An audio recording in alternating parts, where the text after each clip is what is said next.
Muito boa tarde, minhas amigas, meus amigos. Boa tarde para todo o Brasil. Vida Melhor no ar. Nessa sexta-feira, final de semana chegando, né? E aí a gente já começa a fazer planos. Espero que você faça bons planos, mas que você também seja sempre atento à flexibilidade. E eu digo isso porque tudo muda, né? Diz a música tão conhecida, tudo muda o tempo todo. E na verdade a palavra final sempre vem de Deus. Às vezes a gente perde horas, dias fazendo planos, mas Deus é que sabe de todas as coisas. E a gente precisa aprender a descansar nele. Não que a gente deva ficar esperando, né? Porque senão a vida passa e a gente não realiza aquilo que a gente tem que realizar. Mas confie que está tudo no controle do nosso Pai Celestial. E é por isso que a gente pode descansar. A gente faz a nossa parte, entrega o impossível nas mãos dele e já agradece, porque o que está nas mãos de Deus é para o nosso bem. É com amor que ele permite cada coisa. E eu te digo que quando a gente começa a enxergar toda essa benevolência, esse amor incondicional de Deus, a gente de fato descansa e tem uma vida cada vez melhor. Deus é bom o tempo todo. Me acompanhe na palavra do dia. Na carta aos Efésios, no capítulo 5, versículo 2, diz assim: E andai em amor, como também Cristo nos amou, e se entregou a si mesmo por nós, em oferta e sacrifício a Deus em cheiro suave. Andar em amor, mas o amor de Cristo é um super desafio, né?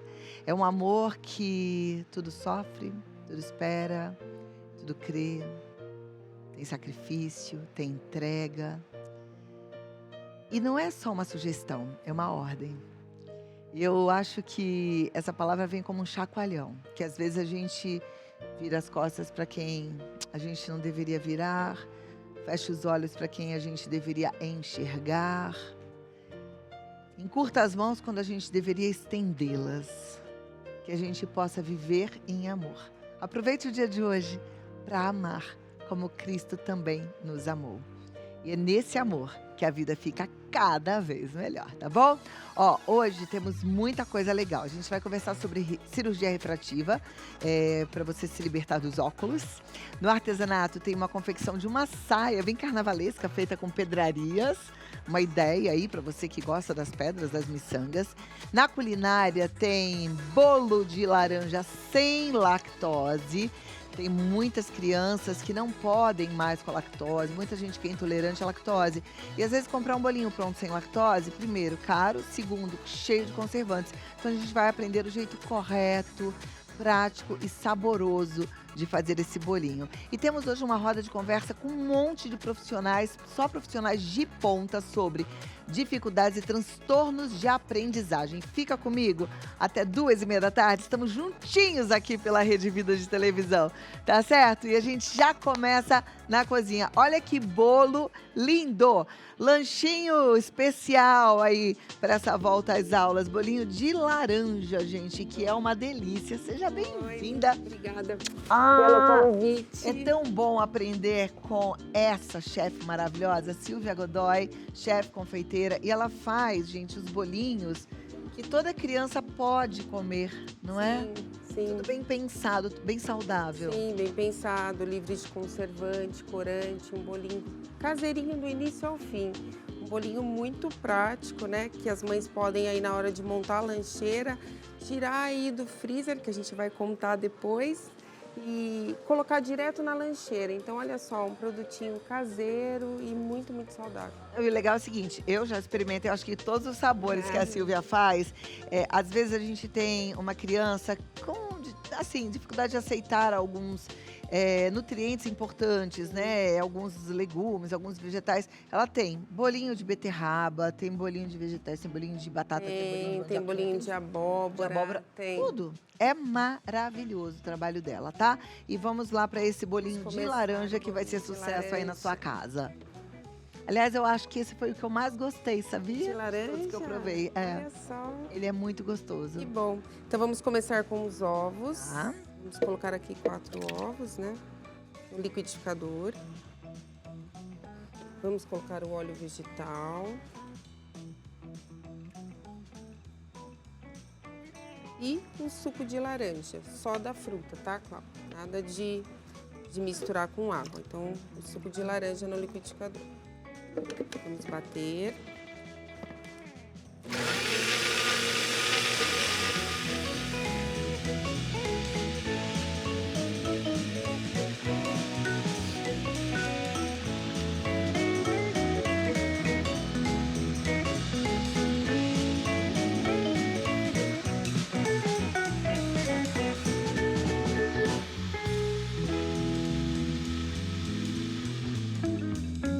Agora vamos preparar o nosso bol, né? No bol a gente vai colocar a farinha. Tá joia? Eu sempre gosto de peneirar a farinha, que o bolinho também fica até mais soltinho. São 2 xícaras de farinha de trigo. Lembrando que no liquidificador foram 4 ovos grandes, meia xícara de óleo vegetal e um copo de suco de laranja, tá? No açúcar, Clau, a gente vai colocar as raspinhas de laranja, de uma Tá. laranja média. Por quê? Ela ajuda a dar mais sabor no bolinho, aromatizar aquele perfume. Então, o que que você vai fazer? Vai misturar as raspinhas no açúcar e vai esfregar com a pontinha dos dedos aqui, ó, o açúcar, para ele aromatizar e pegar o saborzinho no açúcar mesmo, né? E, consequentemente, depois aí no bolo. Vai dar aquele saborzinho. Vamos peneirar, porque tem crianças que também não gostam dessas raspinhas. Então, pode pressionar mesmo com a pontinha dos dedos para pegar o sabor e depois peneirar. Ou, se quiser também, pode deixar. Isso, Tá. Esse é um bolo sem lactose, tá? sem lactose. Daria para substituir essa farinha por uma farinha sem glúten? Daria para substituir por uma farinha integral, sem glúten. Daria para substituir o açúcar por uva passa, que também ajuda a adoçar, ou até mesmo por uma tâmara. Isso também ajuda a adocicar aí o nosso bolinho. Tá. Agora vamos misturar aqui os ingredientes do liquidificador.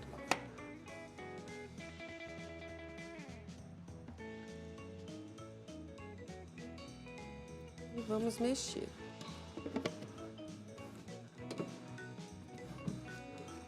Vamos mexer aqui com fouet. Olha que simples, gente. Super simples. Então, 4 ovos, meia xícara de óleo, um copo de suco de laranja, 2 xícaras de farinha de trigo, 2 xícaras de açúcar refinado com raspinhas da laranja.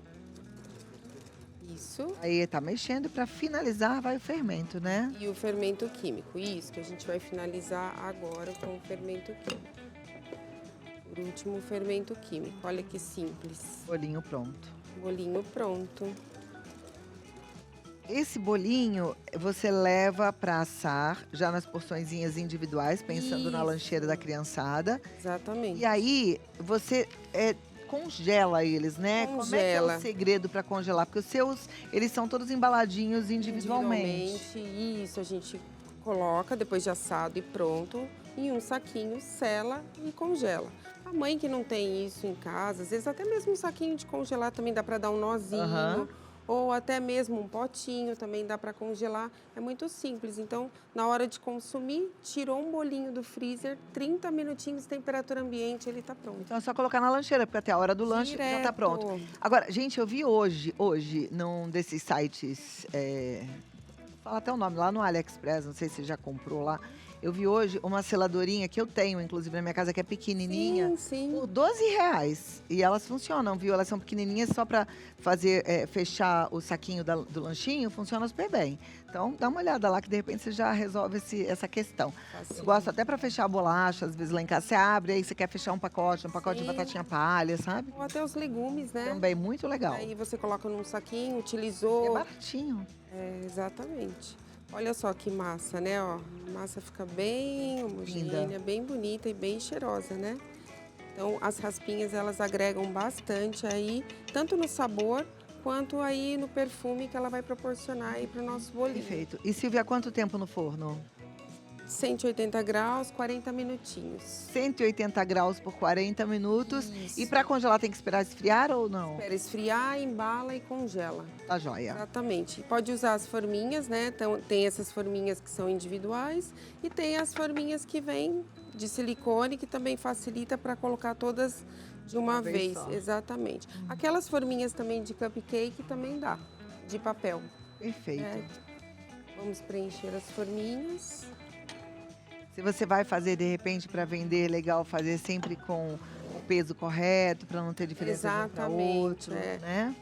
Então, aqui o importante é deixar pelo menos 1 centímetro da bordinha. Para quê? Para que o bolo tenha aí o espacinho para subir e não extravasar, não colar aí para fora, né? Não grudar. Que ele cresce, né? Cresce.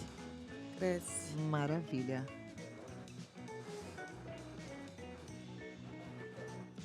Então, além de você oferecer um bolinho saudável, com muito sabor, tem a praticidade aí para a lancheira e não tem que ficar aderindo a esses industrializados. Aliás, foi assim que você começou a sua história com os bolinhos, assim né? Que eu comecei a minha história. Fazendo pro seu exatamente, filho? Pros meus filhos, isso. Quem é o mais velho? Quem foi o primeiro a Mais comer velho esse tá até bolinho? aí hoje. Ah, como é que ele chama? Nicolas. Que lindo, Nicolas. Veio nos visitar. Obrigada pela visita. Então, quer dizer que você é o culpado dessa atividade maravilhosa. Exatamente, coisa né? boa. Olha só. E esses bolinhos são deliciosos. Bom, forno, 40 minutinhos. Silvia Godoy, no Feito em Casa, by Silvia Godoy. Você vai conferir todos esses bolinhos, tá bom? Olha que coisa Olha linda. só, já tiramos aqui a fornadinha. Olha que simples, Cláudia. Só Não é? um bolinho da forma, né? Que demais. E o cheirinho que tá aqui de bolinho. Eu até trouxe o saquinho que eu congelei e tirei, até mesmo antes de vir para cá, para mostrar como que fica a textura do bolinho depois que congelou e descongelou, né? Pra gente... Esse daqui não foi provar. congelado. Esse ainda não foi congelado. Esse foi congelado. A gente pode abrir aqui para mostrar a textura, como que ele fica. Eu vou abrir esse aqui para vocês verem Isso. também. Na verdade, não vai mudar nada, né? Eu vou te Não. contar uma coisa. Sabe como é que eu faço lá em casa com seus bolinhos? Eu pego o congelado, coloco no micro-ondas. Dá uma aquecidinha. Dá tipo assim, acho que 40 segundos no meu micro-ondas, eu já tiro e já tá pronto. Sim, é rapidinho. Maravilhoso. Rapidinho. Então, olha só como que ele fica. Porque às vezes você fala assim, um produto congelado, né? Um bolinho pro lanche. Às vezes as pessoas acham assim, fica ruim, fica Muito pelo duro. contrário. Fica fofinho. né? Cadê? Quebra esse aí pra mostrar Quebrar, pra vou turma. quebrar. Ó, O olha bolinho lá. fica Igual, a mesma fofinho. coisa. Mesma coisa, fofinho, igual, tá? fofinho. Vou provar, né, gente, que eu não resisto. Que bolinho maravilhoso. Ainda tem um cafezinho. Cafezinho. Tá muito bom. Muito, muito prático, né? E muito saudável. Delícia. Que delícia. Qual é o sabor que você mais vende? O que eu mais vendo é laranja, maçã, Ah, o de maçã também é muito bom. maçã. O banana aveia também sai muito. O de chocolate também gosto O muito. chocolate é muito gostoso. A gente usa o cacau também, nada de lactose. Os bolinhos não vão leite. Então, isso é uma procura que a gente tem hoje em dia, porque tem muitas crianças aí, né, por conta de alergia, caseína, tem muitas crianças com APLV. Então, a gente é um diferencial aí com os nossos bolinhos, que é 0 lactose. É uma delícia. Ó, o WhatsApp é o 11990162899. E bolinhofeitoemcasa.com, Clube do Bolinho. Quem que é o Clube do Bolinho? O Clube do Bolinho é um clube de assinatura. A mãe assina no período de 3 meses e recebe em casa todo mês um combo. Ela escolhe entre combo 1, 2 e 3. Adorei. Então você não precisa sair de casa. Quero só entrar nesse fazer clube do o bolinho. pedido aí, e aí o bolinho chega na sua casa. Olha que prático. Arrasou. Muito obrigada. Parabéns, convite. tudo de bom. Obrigada. Deus te abençoe. Obrigada. Bom final de semana. Amém, para nós. Tô eu indo. Comendo. Que bolinho bom, gente.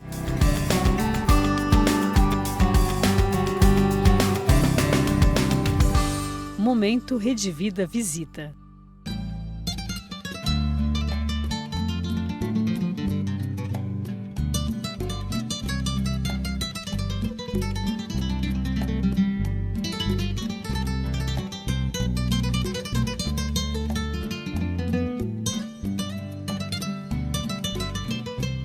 Oi, gente, está começando o Rede Vida Visita El Salvador, um país que me surpreendeu e me encantou, até me emocionou em muitos aspectos. Aqui a gente percorre um pouco do turismo religioso, mas se encanta também com as belezas naturais e com o estudo arqueológico, inclusive visitando e conhecendo de perto ruínas e pirâmides maias.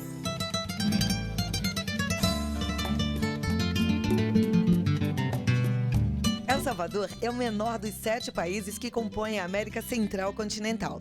Só para você ter uma ideia, ele equivale à metade do estado do Rio de Janeiro. É banhado pelo Oceano Pacífico e tem 6,5 milhões de habitantes. No episódio de hoje, eu vou mostrar para você um pouco da cidade de San Salvador. Aliás, é aqui que acontecem as festividades agostinas.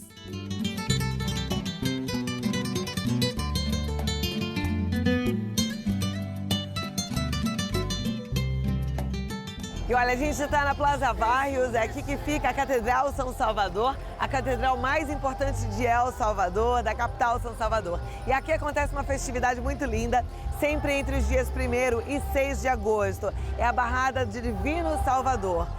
Se a gente traduz, é a descida do Divino Salvador. E é uma festividade que envolve todo o país. As pessoas vêm, acompanham através de uma procissão e se juntam aqui nesse lugar onde fazem a celebração final. A gente chegou para acompanhar, vamos ver como é que vai ser esse evento.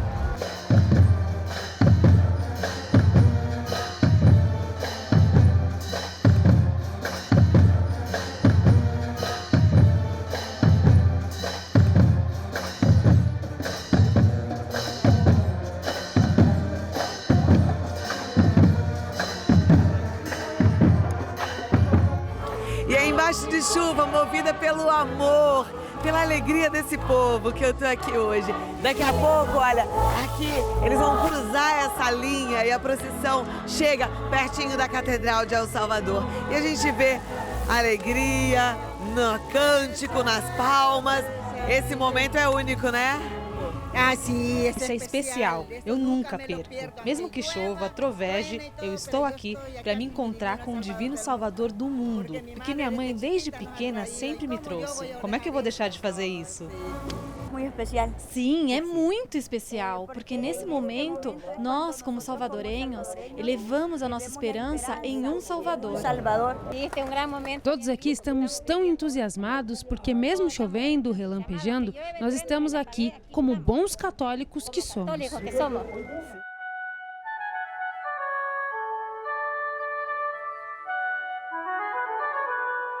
Bendito seas, Salvador divino, los hijos de tu pueblo como hermanos, a tus plantas divinas nos postramos, adorando tu excelsa majestad.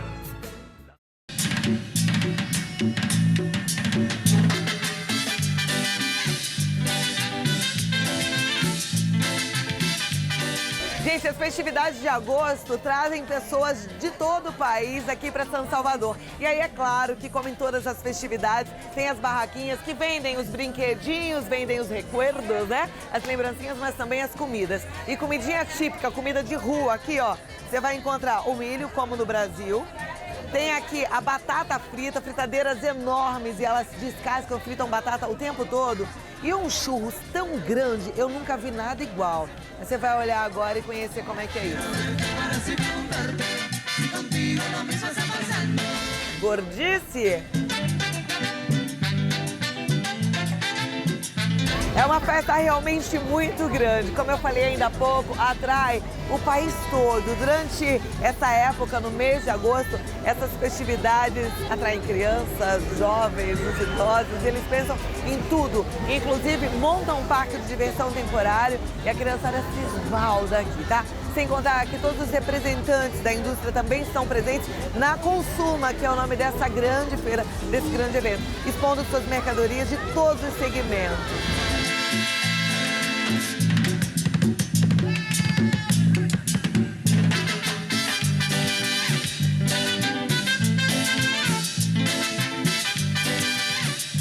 No Não tem só as barraquinhas com as comidas típicas de rua, nem os brinquedos, mas a gente também tem nessas festividades um pouco do que salvadorenho produz. E eu, que gosto de artesanato, vou mostrar para você um pouquinho disso tudo. Olha, aqui a gente já vê os bordados. Olha que gracioso.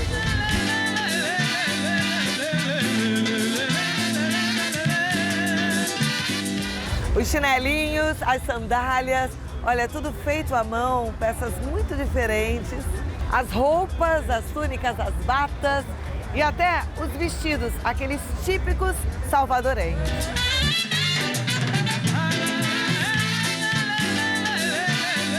E olha o que eu encontrei aqui, tudo azul. Essa tinta que eles usam em todo esse tie-dye faz parte da história dos Maia, faz parte da história de El Salvador. É como se fosse um anil, um corante natural de uma planta chamada riquilite, que traduzindo para o espanhol significa planta que dá a cor azul.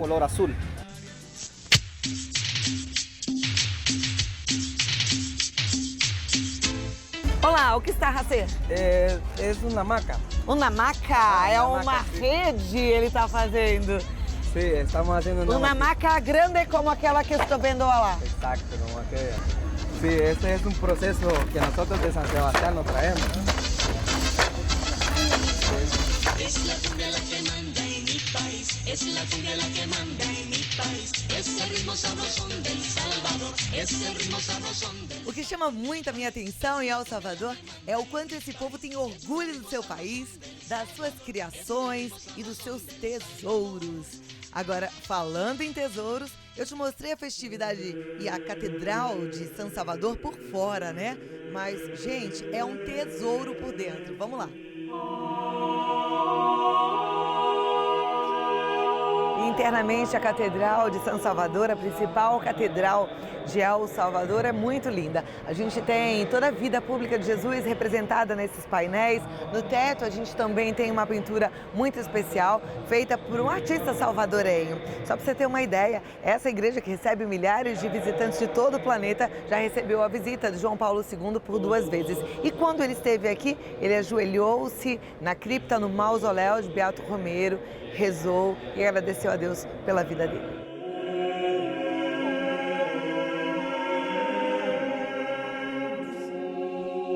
Dom Oscar Romero, ou Beato Romero, foi beatificado em 2015 por Papa João Paulo II. Aqui na cripta da Catedral de San Salvador, a gente tem os restos mortais que frequentemente recebem visitas de peregrinos e turistas de vários cantos do planeta.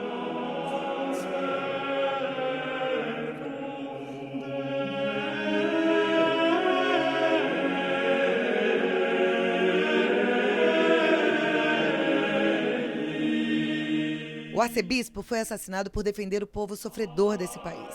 Ele sempre esteve ativo, à frente de tudo, pedindo para que a repressão fosse cessada.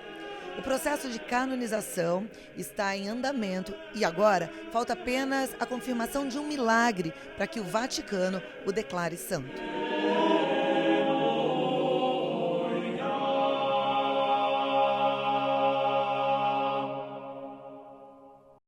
Eu resolvi parar aqui no Hospital Divina Providência e estou exatamente em frente à capela onde Dom Oscar Romero foi assassinado. Ele que chegou a ser comparado a Martin Luther King, a Mahatma Gandhi, por também dizer um não à violação dos direitos humanos, foi assassinado friamente enquanto celebrava uma missa.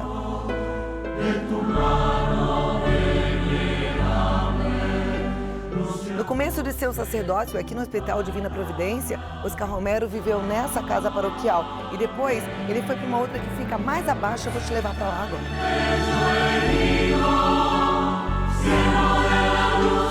Aqui, Monsenhor Romero passou os últimos dias de sua vida. Hoje existe um centro histórico, Monsenhor Romero, que merece ser visitado e respeitado.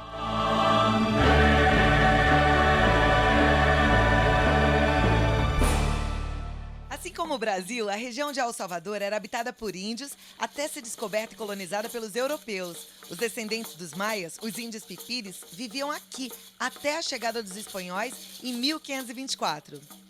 O território tornou-se uma colônia e teve sua independência no dia 15 de setembro de 1821.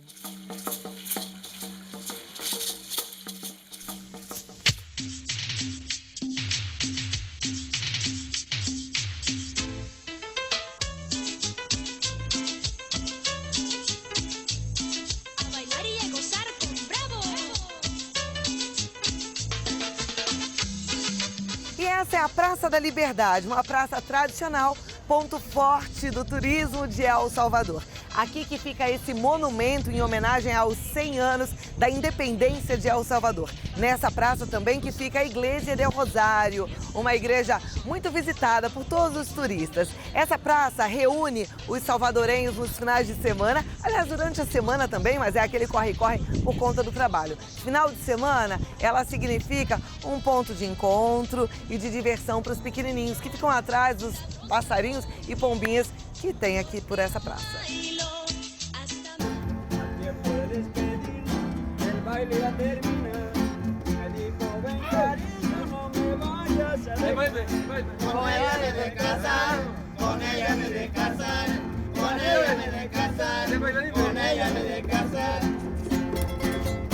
Ei, animação salvadorenha! Esse é um povo alegre, como eu falei, aqui na praça os salvadorenhos vêm para passar o tempo e curtir uma musiquinha tradicional. É isso aí.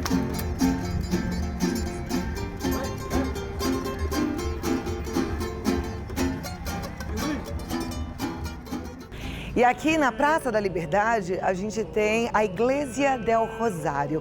Essa igreja é considerada um monumento turístico, faz parte da história de El Salvador e é um local visitado não só pelos peregrinos católicos que vêm a São Salvador, mas também por todos os turistas, porque ela tem algo muito especial. Ela tem uns vitrais lindíssimos que fazem uma iluminação toda diferenciada na parte interna dessa igreja. É de uma arquitetura moderna e é um ponto forte para os salvadorenhos.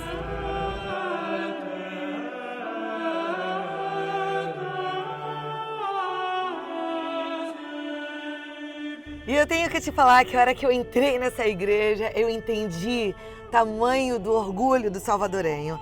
Essa é realmente uma obra maravilhosa. Ela foi construída em 1970 e o arquiteto responsável é o salvadorenho Raul Martins. Essa é uma igreja que conserva essa arquitetura moderna, tem a influência europeia, mas tem algo muito significativo e único. Eu nunca tinha visto. A gente tem nesses vitrais a representação da Via Sacra, ao lado um olho também, todo feito em vidro, representando o olho de Deus, olhando para o altar onde são celebradas as missas. É um espetáculo, é um lugar diferente que vale a pena ser apreciado.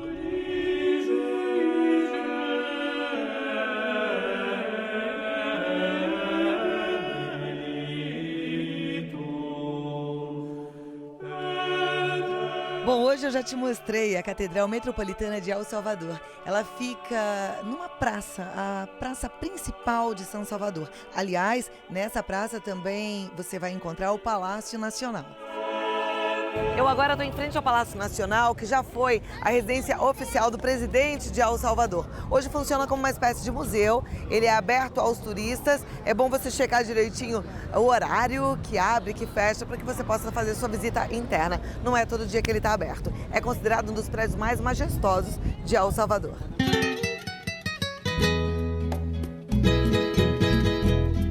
A culinária de El Salvador sofre um pouco da mistura da gastronomia italiana, francesa, japonesa, mediterrânea, mas é claro que eles têm o prato típico deles, que é sucesso e conhecido por todos. Todo mundo que vem pra cá quer vir a um pupusódromo e eu tô num deles, numa pupusaria, para entender o que é a pupusa, como ela é feita e, é claro, que saborear essa iguaria. Tanto assim que eu guardo do sabor. Uma pupusa custa em média 70 centavos. Eu tô aqui olhando os preços de bebidas e os preços de pupusas. E olha lá, tem pupusa louca que custa 5, mas serve muita gente. Mas as pupusas giram em torno de 50, 75, 70, 80. E tem de todo jeito. Com queijo, sem queijo, com presunto, com espinafre. Agora, a turma já me contou que é irresistível. Todo mundo que tá aqui gosta, tá esperando a pupusa. Então é uma pasta de feijão. Aqui eu tenho queijo, uma pasta de queijo. Acá, Masa de arroz. massa de arroz. É um peixe? Peixe? Não. Não. Ah, é um cerdo. Então aqui a gente tem uma proteína. Bom, resumindo, é uma massa que tem arroz, que tem milho, que tem queijo, que tem feijão, que tem proteína. É uma refeição completa no sentido nutritivo, extremamente barata. Quantos desses você hace por dia? Bastante. 1000. 1000! Ó, só ela faz 1000. Loucura.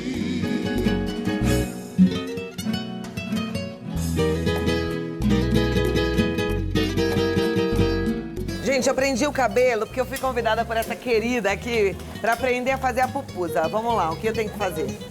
Então, passo a mão aqui. Tá, então eu hidratei a minha mão com óleo. Ó, massa de arroz. Aqui a gente tem o quê? Frijoles. Queso. E agora eu vou fazer uma bolinha. A minha vai ser só de frijoles, feijão e queijo. Arroz, feijão e queijo. Olha que belezinha. Faz a bolinha. Já peguei o jeito, gente. A massa. Tô aprovada? Posso trabalhar cá? Sim? Arranjei emprego aqui em El Salvador. 1, 2, 3 e... atira! Quem mais quer? Obrigada pela aula, boas vendas. Como tu chama? Esmeralda. Esmeralda, muito obrigada. Bom trabalho pra você, tá bem? Esse queimadinho do queijo aqui é o mais gostoso.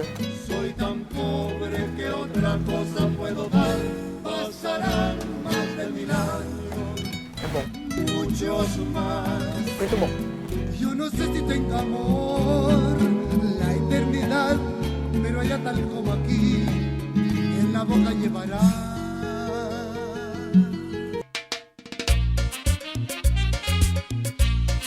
E finalmente chegamos na praça mais importante de El Salvador. É aqui que fica o monumento do Divino Salvador del Mundo. Este é o ícone mais importante para os católicos, não só da cidade de San Salvador, mas para católicos de todo o país de El Salvador.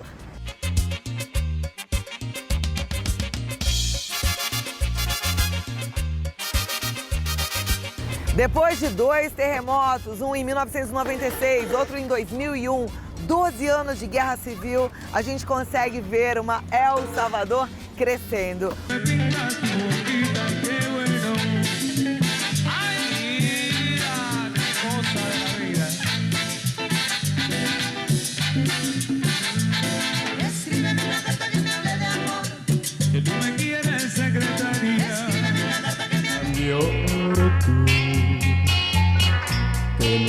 Em San Salvador, você tem vários mirantes ao longo das estradas. Isso tudo garante boas fotos. A gente está parado em um deles e de frente para o vulcão San Salvador. Esse vulcão ele tem aproximadamente 1,5 km de diâmetro e ele fica a uma altura de 1.890 metros. É para lá que a gente está indo agora.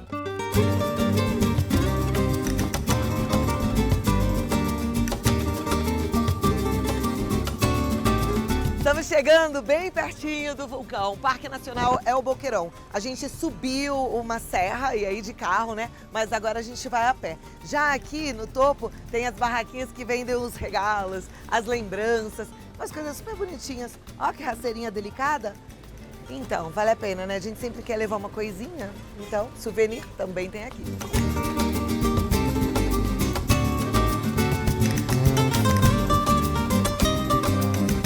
Chegamos ao Parque El Boqueirão e aqui a gente tem as informações do Ministério de Turismo. Todas as aulas, né, a história, a parte teórica do vulcão, que está praticamente adormecido. A última erupção foi em 1917, assim como a gente também tem acesso à parte da cultura e vestimenta desse povo, que tem influência dos índios e também dos espanhóis.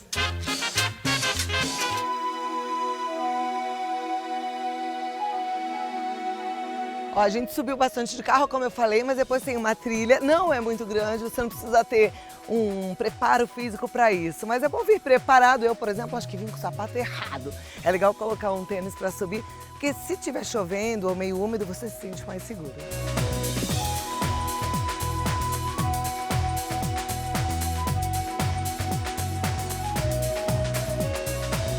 Quase 2.000 metros de altura. Gente, olha esse visual. Que espetáculo.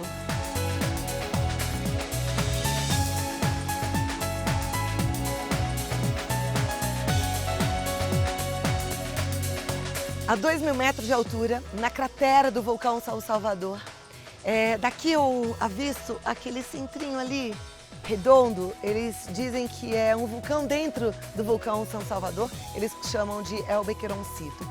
E aqui eu fico imaginando o tamanho, a pequenez de cada um de nós diante da grandeza do nosso Deus, imaginando que a gente já se sente pequeno no meio da cratera de um vulcão.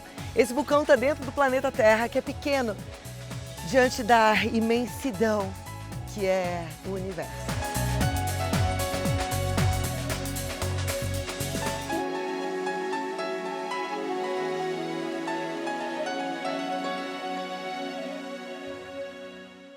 Aí eu, por acaso, encontrei aqui o padre Ronaldo Mazula, que é missionário claretiano.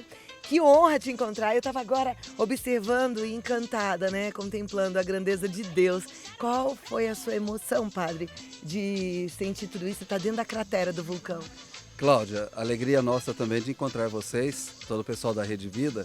E estando aqui, quando nós vimos, eu dizia, essa experiência taborítica, ou seja, fazer a experiência de Deus. Na montanha, na visão bíblica, neotestamentária, também do Antigo Testamento, a montanha é o espaço do encontro com o sagrado. E aqui nós encontramos o sagrado que se manifesta na natureza, o sagrado que se manifesta nas flores, o sagrado que se manifesta na vida de tantas pessoas que vêm aqui para conhecer este belo lugar, como tantos outros vulcões que existem em El Salvador e outros países da América Central. Então é uma experiência de Deus. Sim, é uma experiência divina. Aliás, em El Salvador a gente pensa muito em Deus diante de tanta beleza.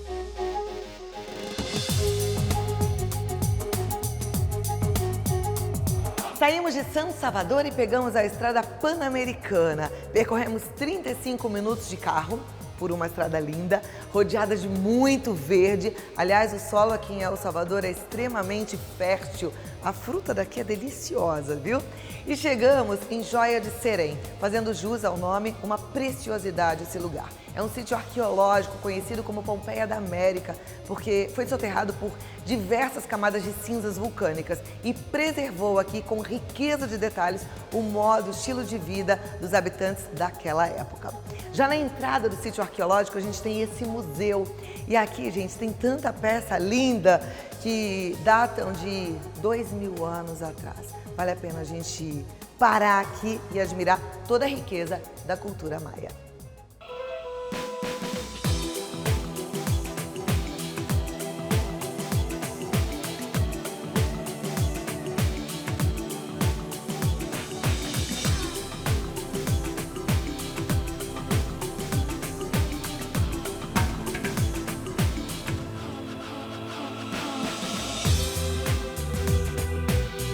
Já vou te levar até as ruínas, mas antes deixa eu te contar uma coisa. Devido à importância desse sítio arqueológico, Joia de Serém foi declarado Patrimônio Mundial da Humanidade pela Unesco em 1993.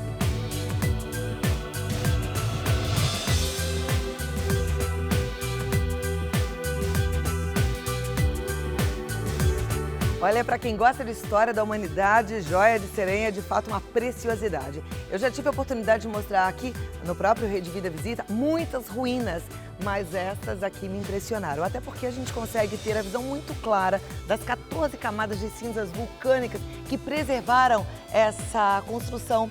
Essa daqui era uma casa maia. O que a gente vê de forma muito definida é a despensa dessa casa. E nesse lugar foram encontrados também restos de animais, esqueletos de ratos, sementes de cacau e alguns utensílios domésticos.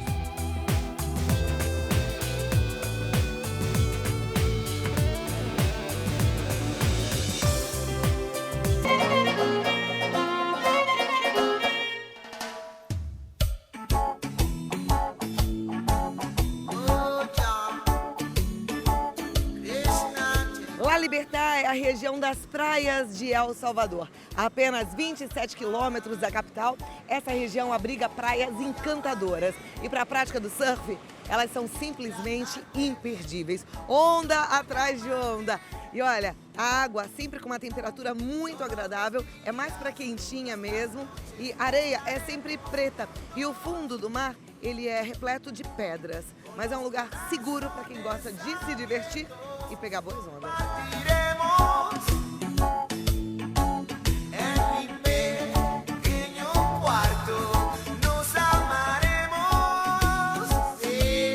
As praias consideradas mais interessantes são El Zunzal, para os surfistas menos experientes, El Tunco, para quem quer mais tranquilidade, e El Zonte, para os surfistas profissionais, além de Punta Roca, La Bocana e La Paz.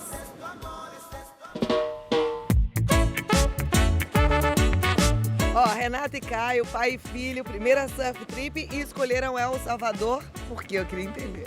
É um destino assim exótico, onde tem altas ondas, com constância. Então, para a gente fazer uma surf trip de uma semana, a gente escolhe um lugar onde tem grandes possibilidades de pegar onda, né?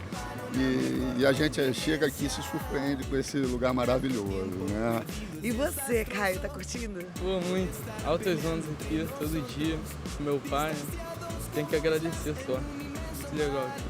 Você imaginou que um dia você fosse surfar com teu filho num mar lindo como esse? Olha, na realidade é um sonho que eu estou realizando, sabe? Porque o surf sempre fez parte assim da minha vida, me trouxe momentos assim maravilhosos e eu agora estou podendo passar isso para ele e compartilhar isso com ele, sabe? Então realmente é um privilégio, um sonho que eu estou realizando.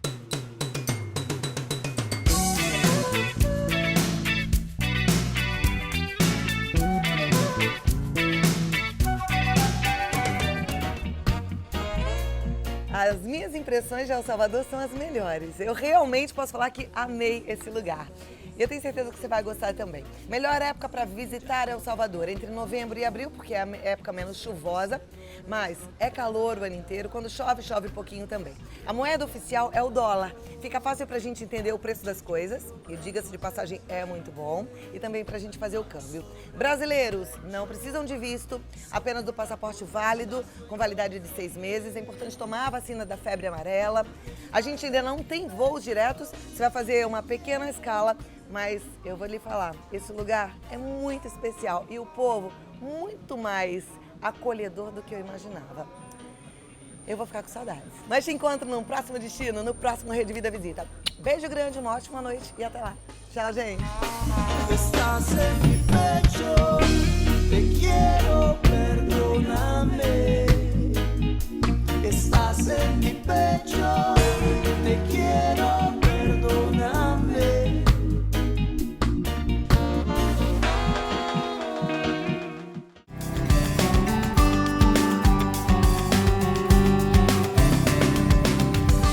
Momento Rede Vida Visita. Miopia, hipermetropia, astigmatismo, distúrbios visuais comuns entre os brasileiros, né? E segundo a Organização Mundial da Saúde, cerca de 59 milhões de pessoas no Brasil têm miopia, o que representa mais de 25% da população. Embora os óculos de grau e as lentes de contato sejam soluções bastante conhecidas, eles não são a única opção para corrigir problemas de visão. A cirurgia refrativa surge como uma alternativa eficaz que proporciona mais qualidade de vida, bem-estar para os pacientes. E para a gente conversar sobre esse assunto, eu recebo o oftalmologista, Dr. André Sigueta. Seja bem-vindo, doutor. Obrigada por estar aqui com a gente. Prazer em recebê-lo. Prazer. Viu? Vamos sentar para eu entender um pouco melhor, junto com a minha turma que está assistindo em casa, sobre cirurgia refrativa. Então, é a cirurgia que as pessoas fazem para ficarem livres dos óculos e das lentes de contato, é isso? É isso, Cláudia. É uma cirurgia que é capaz de eliminar a miopia, astigmatismo, hipermetropia e até a presbiopia, fazendo com que você que não gosta de usar óculos ou lente de contato consiga eliminar esse problema. A presbiopia é quando a gente vai envelhecendo e fica com dificuldade de enxergar de perto. É, quando o bracinho fica curto, aí a gente fica esticando assim para conseguir ler. Pode fazer cirurgia para isso também? Pode fazer também para isso. E não vai piorando depois de um tempo? Normalmente não piora, né? Para a gente conseguir fazer essa cirurgia, a gente tem que ter 3 pré-requisitos. O primeiro, a gente tem que ter mais do que 21 anos de idade. O segundo, o grau tem que estar estabilizado por pelo menos 6 meses a 1 ano. E o terceiro, os exames pré-operatórios tem que estar tudo certinho. Maravilha. A cirurgia refrativa normalmente é feita no consultório ou no centro cirúrgico? No centro cirúrgico, né? Então a gente tem que ter todos os exames pré-operatórios para conseguir fazer a cirurgia. É uma cirurgia simples, rápida? É uma cirurgia que demora em torno de 5 a 10 minutos. Uau! É feito os 2 olhos ao mesmo tempo e aí é aplicado um laser dentro do olho e esse laser vai fazer a correção. Isso pensando em miopia, astigmatismo, hipermetropia e presbiopia? É isso. Olha, gente, é muito rápido. É muito rápido. E não poderia ser feito num consultório, porque antigamente fazia-se, né? Antigamente fazia, mas aí é um risco de infecção maior e aí começou a ter muitos problemas, hoje em dia só em centro cirúrgico. Maravilha. Vamos ver aqui, olha, a gente tem algumas imagens para que todo mundo possa entender como é que é esse procedimento cirúrgico, né? Então, a anestesia é local. Anestesia local. Então, a gente pinga um colírio no olho do paciente, que nem está lá na imagem 1. Aí, na imagem 2, a gente está explicando a técnica do LASIK. Como que funciona? A córnea é a parte da frente do olho. A gente vai levantar ela, que já é o número 3, e vai aplicar o laser. Aplicou o laser, a gente coloca esse flap, essa lamela no lugar e acabou a cirurgia. É tudo muito rápido, sem o paciente sentir dor. Depois de 48 horas, está enxergando muito bem e livre para as atividades. Nossa, gente, olha que impressionante. Se diz depois de 48 horas, a pessoa está enxergando bem livre para as atividades, mas nesse período tem muito desconforto? Como é que é o pós-cirúrgico? É assim, já sai da cirurgia enxergando uns 70%, 80%. E aí tem que ficar pingando alguns colírios, né? Então colírios lubrificantes, antibiótico. E aí aos poucos a visão vai voltando ao normal. Esse paciente sente dor? Não sente dor. Fez a cirurgia, não sente dor nessa técnica do LASIK. Tem uma outra técnica que é o PRK. Pacientes que têm um grau mais elevado normalmente faz essa técnica do PRK. No PRK, em vez da gente levantar essa lamela, a gente tira esse epitélio e aplica o laser. Nesse procedimento, aí o paciente sente um pouquinho de dor no 2º e 3º dia. A visão para ficar 100% nesse PRK, aí pode demorar uma semana, às vezes demora um pouquinho mais. Qualquer paciente, pensando em miopia, astigmatismo e hipermetropia, com um grau pequeno, pode fazer esse procedimento? A gente sempre fala que tem 3 contraindicações para essa cirurgia. A primeira delas é o ceratocone. O ceratocone é quando a córnea, a parte da frente do olho, fica em formato de cone. Aí não dá para fazer essa cirurgia. Pessoas que têm o olho muito seco também não podem fazer essa cirurgia. E pessoas que têm a pressão intraocular, a pressão do olho muito alta, também não pode fazer essa cirurgia. E para quem é indicada a cirurgia no sentido de grau? A partir de quantos graus já existe essa indicação? Na verdade, não existe um grau mínimo. É a partir do grau que você precisa usar óculos. Tem muita gente que tem 0,25 e não sente nada. Tem gente que tem 0,25 e já precisa de óculos. Então, a partir do momento que você tem um incômodo, você já pode fazer essa cirurgia. Nossa, olha que bom, gente, porque eu, por exemplo, para presbiopia, que é já a minha dificuldade de enxergar para perto, como a maioria de vocês teria uma opção, que era usar o óculos para perto, né? Então eu ia pegar a ficha, colocar o óculos para ler. Depois eu devolvia, tirava o óculos. Eu não me adapto a isso, né? De põe e tira óculos. Fazer um óculos também monovisão também não ia ser o ideal, porque interfere na nossa estética. Eu fiz a opção da monovisão com lente, então eu uso lente num olho só. Estou com lente nesse olho aqui, então esse é o que enxerga para perto e esse daqui é o que enxerga para longe. Mas se existe a possibilidade de fazer a cirurgia e nem lente mais precisar, melhor ainda, né? É muito mais prático para você que não gosta de usar lente, não gosta de usar óculos, é uma solução muito rápida e eficaz. Perfeito. É cara essa cirurgia? A cirurgia, normalmente assim, o LASIK, o PRK, ela está em torno de R$ 8.500. É uma cirurgia que, se você for ver em 2, 3 anos gastando em óculos, você vai gastar mais do que o valor da cirurgia e ainda vai se livrar desse incômodo. Imagina, você vai na praia e você precisa colocar óculos, lente de contato, você vai num show, é uma liberdade. Eu digo sempre que a vida muda depois da cirurgia. Eu também acho que deve mudar mesmo. Tem riscos? Porque toda cirurgia tem seus riscos. Numa cirurgia oftalmológica existem riscos, doutor? Essa cirurgia, como ela é a laser, né? Eu vou mostrar aqui no olho. A gente tem essa parte da frente. Só mexe na cirurgia na parte da frente. Então só vai mexer nessa daqui, que é a córnea. Como não mexe nas outras estruturas do olho, nessa cirurgia não tem como você ficar cega, não tem como você ter um problema na retina, não. O máximo que pode acontecer nessa cirurgia é o seu olho ficar um pouquinho seco, que aí você pinga alguns colírios lubrificantes e aí vai melhorando. Então não tem um risco de você perder a visão nessa cirurgia. Perfeito. Essa imagem aqui a gente vê também, da mesma forma que o doutor mostrou ali no modelo, né? Sim. É a córnea, quando ela está nessa parte aqui, na frente da retina, a gente vê direitinho a estrutura dos olhos. Muito legal. Cirurgia rápida, cirurgia segura e cirurgia, economicamente falando, bem interessante. É uma cirurgia assim, tem gente que adora usar óculos, mas assim, se você odeia usar óculos, fica na frente do computador, fica tirando e colocando, você fica meio doido. E aí é uma solução, ainda mais com esse aumento de número de pessoas cada vez mais usando óculos, é uma solução para quem não quer mais ter esse problema. Aquelas pessoas que têm 2 problemas ao mesmo tempo, que precisa do óculos bifocal, multifocal, elas conseguem fazer uma cirurgia desse tipo? Também consegue fazer a cirurgia desse tipo. Então dá para fazer na mesma cirurgia a miopia e a hipermetropia, por exemplo? Isso, dá para fazer. Então ela vai corrigir tudo, corrige miopia, astigmatismo, hipermetropia e até a presbiopia, que é a vista cansada. Tudo numa cirurgia só? Tudo numa cirurgia só. Doutora, a Helena está perguntando o seguinte: boa tarde, uso óculos há anos para hipermetropia, mas estou cansada de depender deles o tempo todo. Já tinha ouvido falar da cirurgia refrativa, mas tenho medo.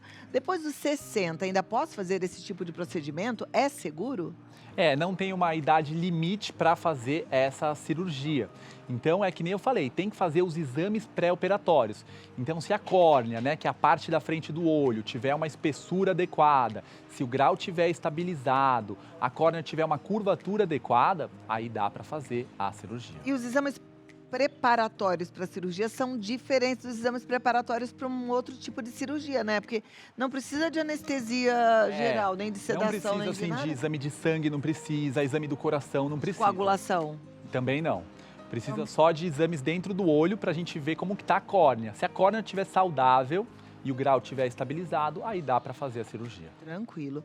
Muito obrigada pela sua pergunta, Helena. Próxima pergunta já vai para a tela.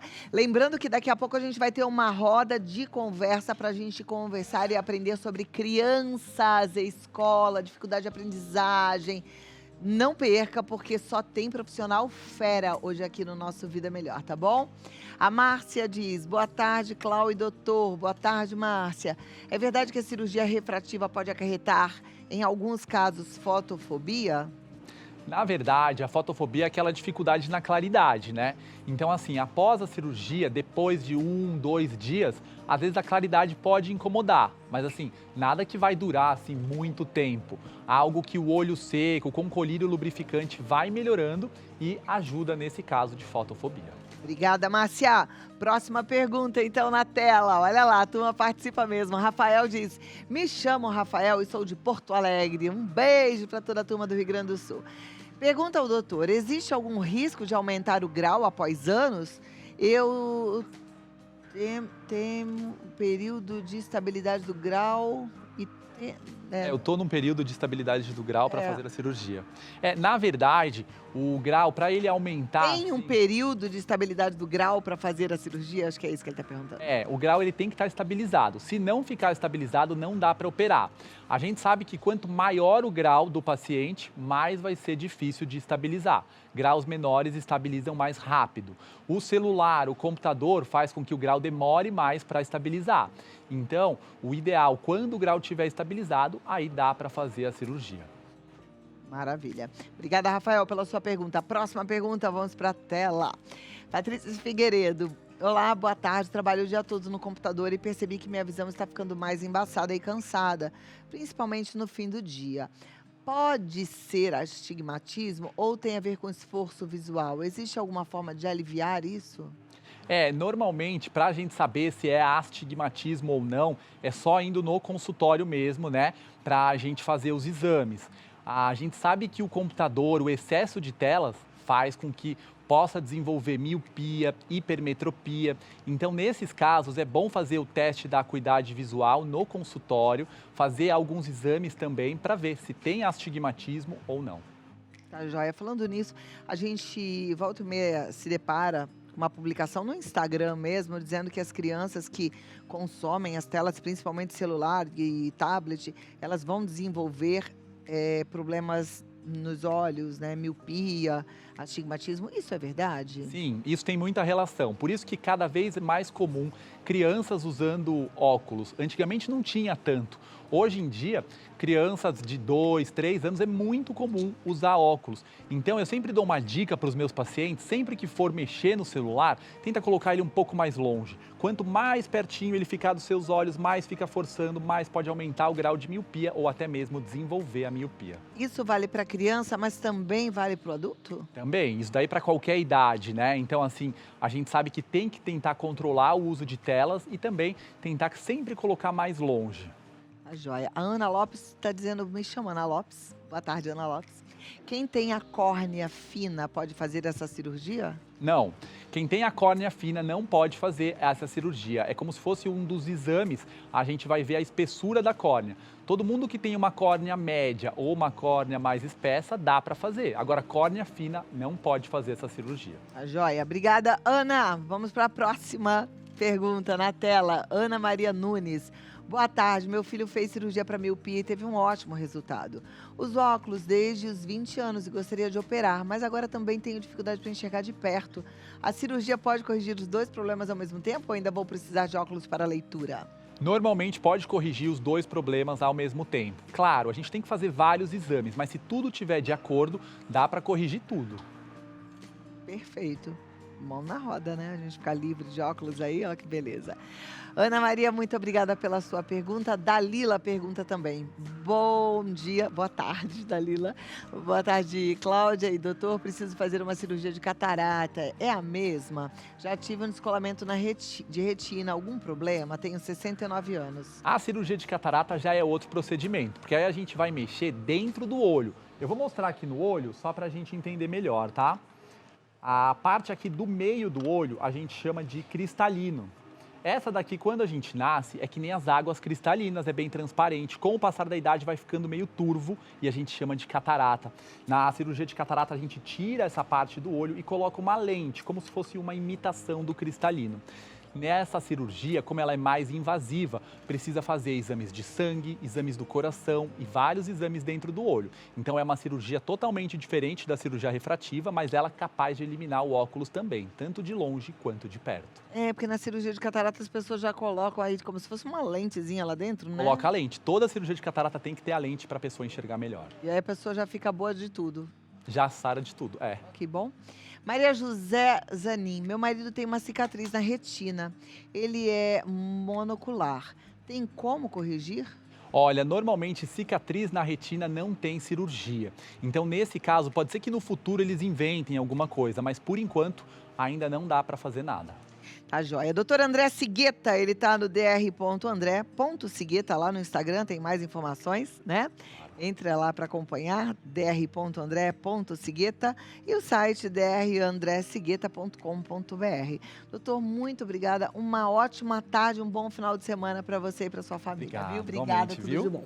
Você também. Agora vem cá você comigo, porque a gente vai continuar aprendendo aqui. Lembrando que já tem artesanato e a nossa roda de conversa sobre aprendizado. A criançada aí com tantos desafios, volta às aulas e às vezes você querendo saber sobre as novidades. A gente vai ter uma roda de conversa sobre esse assunto só com profissionais de ponta, tá? Muito bem montado esse bate-papo para te ajudar bastante. Inclusive, se você conhece mamães com filhos em idade escolar, pré-escolar. Já fala para colocar aqui na Rede Vida, porque é assunto bom mesmo, assunto bom, bem aproveitado. Eu tenho certeza que eu não vou te decepcionar junto com os nossos convidados. Colocar um pouco de graça aí nas suas roupas, fazendo um acessório que você pode colocar em cima da sua saia, do seu vestido, usando pedras. Seja bem-vinda.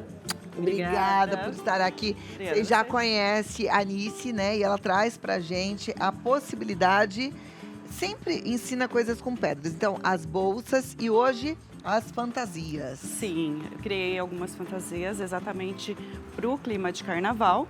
Igual você falou, eu vesti a manequim com vestido preto embaixo, né? E aí coloco o acessório em cima. Então, o que eu trouxe hoje foi uma ideia, uma sugestão de você fazer com as próprias predarias que você tem em casa. Legal. Né? Para você aproveitar, porque às vezes tem bastante sobrinha e aí você não sabe o que fazer. Então, vem essa sugestão e as cores, enfim, você pode fazer. Tem 2 sugestões ali e tem mais para criar ainda. Cada um desenvolve de uma forma. Joia, maravilha. Então, vamos lá. Então, aqui eu separei, eu fiz no tom de azul. Obrigada, Sidão. Eu separei, então, algumas peças. Aí, como é que a gente faz? A gente eu misturo as peças. Eu acho bem legal fazer dessa forma. Por quê? Aqui eu tô usando, eu vou falar o nome das peças, porque é o miçangão, tá? Número 10. Aqui é um facetado, número 12. Então, eu vou fazer mais ou menos um mix. Aqui é outro miçangão. Ó, aqui eu tô usando o dadinho, número 8. Aqui é um facetado 8. Olha como é que eu vou criando, né? E aqui, ó, é um gelinho, tá? É uma peça nova. Olha que linda. E eu coloco aqui. Quadradinho é uma graça, né? É. Então, você vê que eu misturei várias peças aqui. Coloquei as peças da cor que eu gostaria que fosse. E aí eu começo. Eu vou usar aqui o nylon 60, tá, gente? O que acontece? Isso daqui você vai colocando. A ordem, conforme você for pegando, você vai colocando. Então, não tem ordem. Esse nylon é elástico, não? Não, ele é o nylon mesmo. Poderia ele não é o fazer silicone. elástico pra poder... Não, nesse caso não. Não, porque ele, como é que fala? Ele estica, né? Então tem que ser uma coisa mais rígida, tá? Se você for fazer o adorno, por exemplo, da cabeça, eu não consegui, não deu tempo, me perdoa, de fazer o da cabeça, que eu ia fazer também o conjunto da cabeça. Então, esse você pode estar usando na base o silicone, para ele ficar bem presinho, tá? Ou nas pulseiras, por exemplo, combinando com a roupa, você faz todas as pulseiras. Aí você usa o silicone, que é onde você precisa esticar para colocar, tá? É para isso que a gente usa o silicone. Então, aqui, conforme eu vou pegando, vou colocando e eu costumo brincar que aqui é o maior trabalho. Para simplificar, você viu que eu estava colocando na mão, demora muito mais. Então, eu uso uma agulha mais grossa, tá? Dobro e faço assim, ó. Eu pego o punhado e olha aqui. Vou mostrar para essa câmera aqui, ó. Olha aqui. Eu vou enchendo a agulha. Quando eu enchi, ó, eu escorrego. Não deu para ver. Lá vamos de nós, ó. Vamos de nós de novo. Olha aqui. Enchi a agulha, ó, vou só escorregar o fio. E aí vou colocando. Olha como é que ele fica. Tá? Vou colocar mais um pouquinho aqui pra gente poder montar um fiozinho. Só vou espetando. Procuro tá mesclando as cores. Se a pessoa quiser fazer como é que fala? Certinho, começar, por exemplo, com um azul claro, depois o cristal, o azul claro, degradê, né? Isso, um degradê, ela também consegue, tá? Mas assim, a proposta é fazer tudo misturado mesmo, né? ainda mais porque é o carnaval. Então você pode fazer colorido. É como a Anice falou, né? Isso. De repente você tem uma sobrinha lá. Isso. A gente... E você aproveita. Não fazer desse momento um bicho de 7 cabeças. Vamos fazer o que dá. Exatamente. Né? Vamos fazer com graça, com criatividade. Exatamente, também penso da mesma forma. A gente tem que, do limão, fazer uma limonada, né? Exato. Então é isso que a gente tem que fazer da vida. Uma ideia legal. Você pode customizar também suas roupas. Aliás, nessa mesma linha dessas... Porque você fez aqui um cordão, né? Isso. Imagina que você pode fazer, como ela fez ali, vários, assim, colocar atrás de uma jaqueta. Pode. É um charme. Você pode colocar atrás de uma jaqueta, como você pode colocar na lateral de uma calça jeans. Nossa, legal Tá? demais. Você pode também usar como cinto. Tem vários modelos de cinto que é utilizado nessa mesma técnica que eu vou ensinar hoje, que a gente faz também. Bom, aqui o que eu fiz na base? Eu fiz o entrelaçamento, que é uma técnica que eu já ensinei bastante. Mas por quê? Porque eu precisava que sustentasse um pouco mais para me poder pendurar os fios. Porque daí eu consigo, né? Tá fazendo. Ó. Gente, vocês lembram que a gente fez bolinho de laranja agora há pouco, né? Mas tá um cheirinho gostoso de bolo aqui. Tá. Não tá? É uma tentação. Assim, gente, eu tô quase largando aqui, indo ali comer um bolo. Menina do céu, não tá bom demais esse cheiro? Perfumou o ambiente. Que pena que vocês não conseguem sentir o que a gente tá sentindo aqui. Tá muito bom. Bom demais, né? Ó, começamos. 4 pecinhas, tá? E amarramos. Tá joia. Tá? 2 nozinhos é o suficiente. Lembrando sempre que eu trabalho com o nylon 60, que é onde dá um pouco mais de estabilidade na peça. Tá? Então, se você usar um nylon mais fino, é perigoso estar arrebentando. Ó, passei novamente do lado e o nozinho para dentro. O legal é que essas peças, elas já foram projetadas com um furo maior. Então, você viu o tamanho da agulha que eu estava usando. Sim. Então, você consegue até passar um cordão encerado, um fio mais espesso, que vai dar certinho. É legal a gente aprender nessa técnica, porque eu tô vendo que ela é muito versátil, né? Muito. Tá? Dá pra você aprender nos biquínis. Dá. Nos biquínis você pode fazer a lateral dos biquínis. Até pro carnaval. Sim. Né? Tá? Ó, uma de cada lado, né? E cruzo. Então, só a primeira eu coloco 4 pecinhas. Esse aqui, o nome dele é gelinho. É bom para refrescar no calor.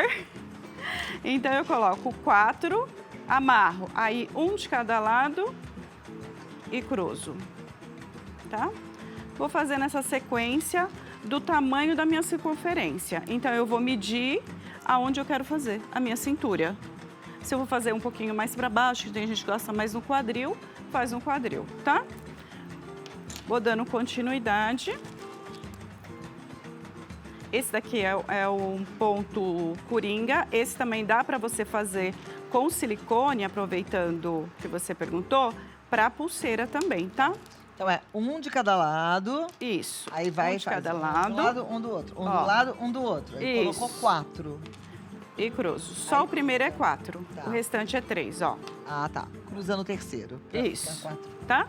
Aí a cada joguinho, você pode estar amarrando para ele ficar bem firme. Tá. Aí, por exemplo, eu já coloquei aqui mais 3 triozinhos, né? Então eu vou colocar mais um do lado, um do outro e o terceiro que é para cruzar. Isso. Entra um fio daqui, outro fio daqui. E aí puxa. Isso. Ó, um de cada. E agora o terceiro eu vou amarrar para ele ficar, ó, tá vendo que ele tá molinho? Perfeito. Eu posso amarrar assim como tem a outra técnica que eu passo por dentro, tá? O fiozinho. E não precisa ser o amarrado. Como eu vou usar na cintura, eu preferi fazer essa técnica, tá? Ó, aqui já tá uma peça maior. Tá? E eu vou medir o tamanho da cintura. Aí, agora aqui, o que acontece? Eu posso tanto fazer os fios todos iguais, como eu posso fazer um maior ou menor, que foi a sugestão que está ali. Você pode ver que eles não são retos. É um maior, um menor, ele de forma diferente. Franjas, né? Isso, franjas. Ou como eu posso fazer em degradê. Eu posso fazer a parte da frente um pouco menor e a parte de trás maior. Maior. Tá? Então, ideias e sugestões não faltam. Tá? Então, eu fiz o meu fio, coloquei as cores que eu queria. E aí, o que a gente faz? Eu vou fazer o acabamento dele, né? Porque eu usei, então, uma ponteira. Em uma das sugestões ali, eu usei essa ponteira lápis. Aqui a gente também vai utilizar, ele chama Fixiball, tá?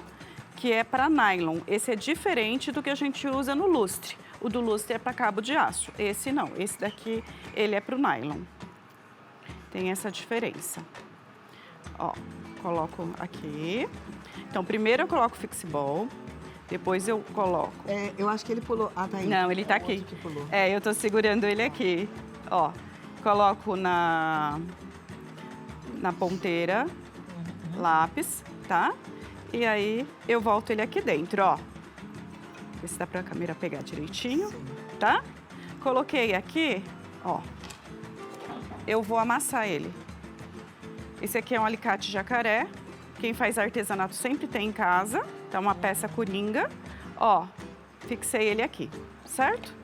Deixo sempre um pouco de nylon passando, que é onde eu vou fazer meu acabamento. Eu vou voltar as peças por dentro desse pedacinho de nylon que sobrou. Ó. Coloquei. E agora eu vou fazer a fixação na base da saia. Tá? Eu já tô pensando no como é que a gente vai fechar essa saia. Porque se ela não é de silicone, ela não tem elasticidade. Então, ela é amarrada. Tanto você pode usar uma fita para amarrar, como você pode usar um ganchinho daqueles igual de colar que a gente usa. Tá. Isso, o ganchinho. Eu, sinceramente, prefiro a fita. Tá? Mas aí fica a critério. Ó, você tá vendo que a peça, ela tem esse furinho na lateral, Cláudia? Então, eu vou passar primeiro o Fixiball do outro lado. Então, ó, só reforçando. Meu fio tá pronto. Fixiball é pra a pedrinha não ficar dançando. Isso, é pra fixar o fio na outra peça. Que joia. Tá? Pra prender. Em vez de dar nó, pra não ficar uma coisa grosseira, a gente coloca o Fixiball. Ele dá um acabamento mais fino na peça. Joia. Tá? Venho aqui, ó. Tá? A sugestão aqui eu fiz um fio em cada gelinho, tá? A pessoa pode fazer um sim ou não, como ela pode fazer, inclusive, nesse que tá no meio, para deixar mais cheia a saia.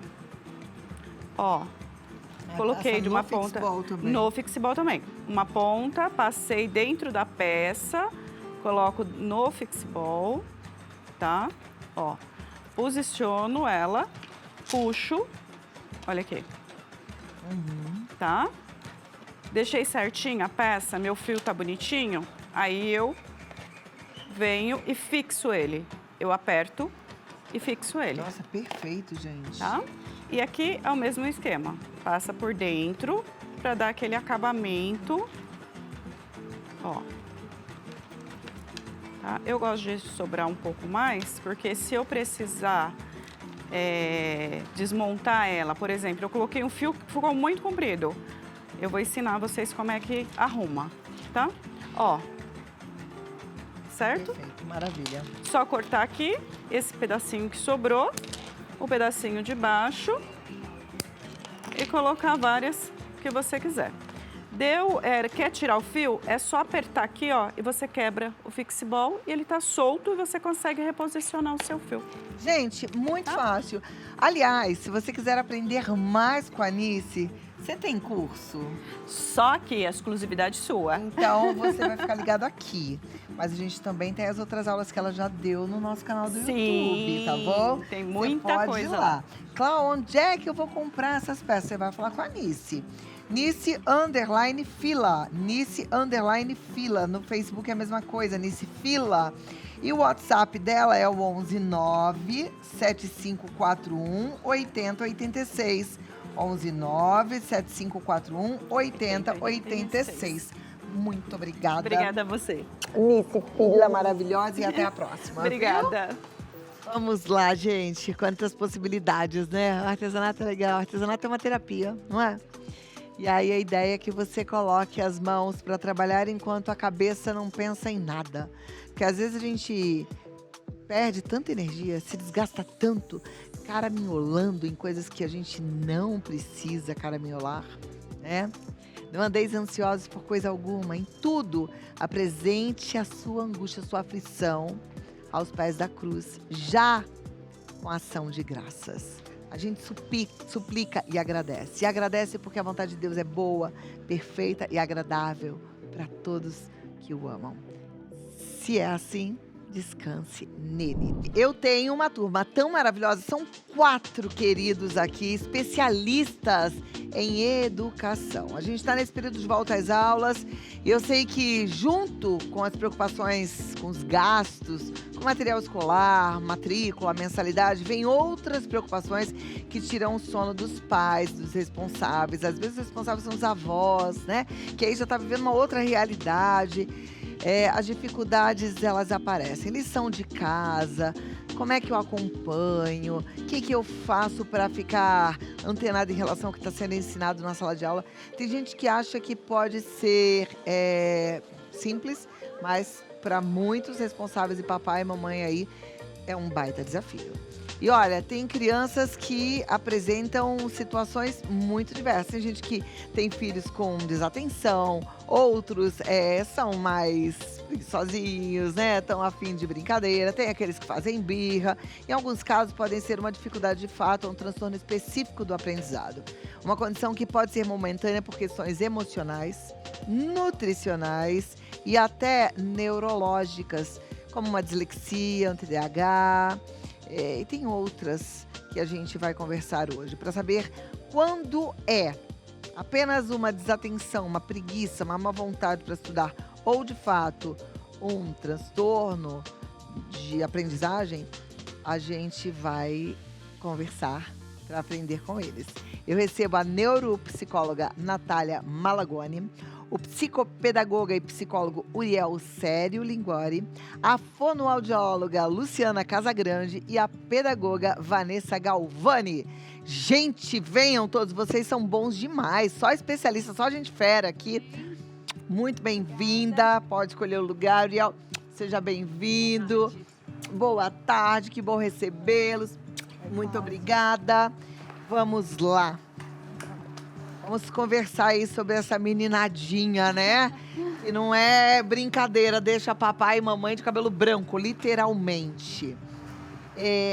Nós reunimos uma turma, são vocês, que a gente julgou serem as figuras importantes nesse processo que envolve a educação. Então, eu tenho neuropsicólogo, pedagoga, psicopedagogo, né? Então, a gente fonoaudióloga. De todos os problemas, de todas as queixas que vocês têm acompanhado, queria que cada um respondesse rapidinho agora. Qual é a mais comum? O que tem aparecido mais no consultório? Crianças com que tipo de transtorno ou pais com que tipo de reclamação? Vanessa? Ansiedade. Ansiedade. Ansiedade, agitação. Ansiedade, agitação, Uriel? Eu sinto que pais que precisam de ajuda também. Isso. Ansiedade, com certeza, é o top 1, mas também os transtornos de déficit de atenção, os transtornos de aprendizagem, autismo também está apresentando bastante lá na clínica. A sua área qual é? É infanto-juvenil da psicologia, então a gente faz avaliação neuropsicológica, né? E faz também toda a parte de intervenção psicológica nas crianças e adolescentes. Perfeito. E aí, lá você tem identificado esse tipo de problema? Sim, é o que mais vem de demanda. Tá. Déficit de atenção e hiperatividade, eles sempre andam juntos ou não? Você pode ter uma criança com déficit de atenção sem hiperatividade? Sim, pode ter. Existem os subtipos do TDAH, que é o que a gente chama, né? O déficit de atenção e hiperatividade. Então, tem um subtipo hiperativo, o subtipo desatento e o misto. Mas a hiperatividade, ela pode aparecer em outros também transtornos ou até outras questões emocionais. Então, é o que a gente fala, um sintoma não caracteriza um transtorno. A gente precisa ver todo o englobado ali, né, do que apresenta essa criança. Perfeito. Uriel falou algo que eu achei interessantíssimo. Você falou dos pais. ansiedade dos pais, comportamento dos pais, o comportamento do pai e da mãe interferem a ponto, inclusive, de virar uma questão que fique parecendo até um déficit de atenção e hiperatividade? Eu acho que quando a gente recebe uma criança que vem com uma queixa escolar, o nosso olhar integral envolve também cuidar dos pais e também cuidar da escola, né? Deixar um desses pontos desamarrado não funciona. A gente precisa entender também como está sendo o processo de interação da criança com o processo dela de aprender, né? E isso interfere, com certeza, como os pais lidam com esse processo, né? Se eles ficam preocupados e acham que é preguiça, como você comentou, se eles conseguem, de alguma forma, incentivar e motivar, ou se eles vão precisar de algum recurso de uma avaliação, né? Para a gente potencializar o processo de aprendizado da criança. O interessante seria que todo pai e mãe pudesse acompanhar muito de perto a atividade escolar do filho, mas a gente sabe que, infelizmente, não é bem essa a realidade. Muitos chegam em casa e a criança já está dormindo e saem para trabalhar quando a criança também está acordando para sair para a escola, né? Isso é um problema ou a criança precisa aprender a estudar sozinha? Tem tempo para tudo, né? Eu acho que assim, no período inicial escolar, a criança tem que encontrar estratégias que talvez ela não consiga encontrar sozinha, né? E aí os pais vão estar perto. Mas tem estratégia que o pai não tem obrigação de saber, a mãe não tem obrigação de saber, que vem de um saber mais técnico que a gente pode orientar, né?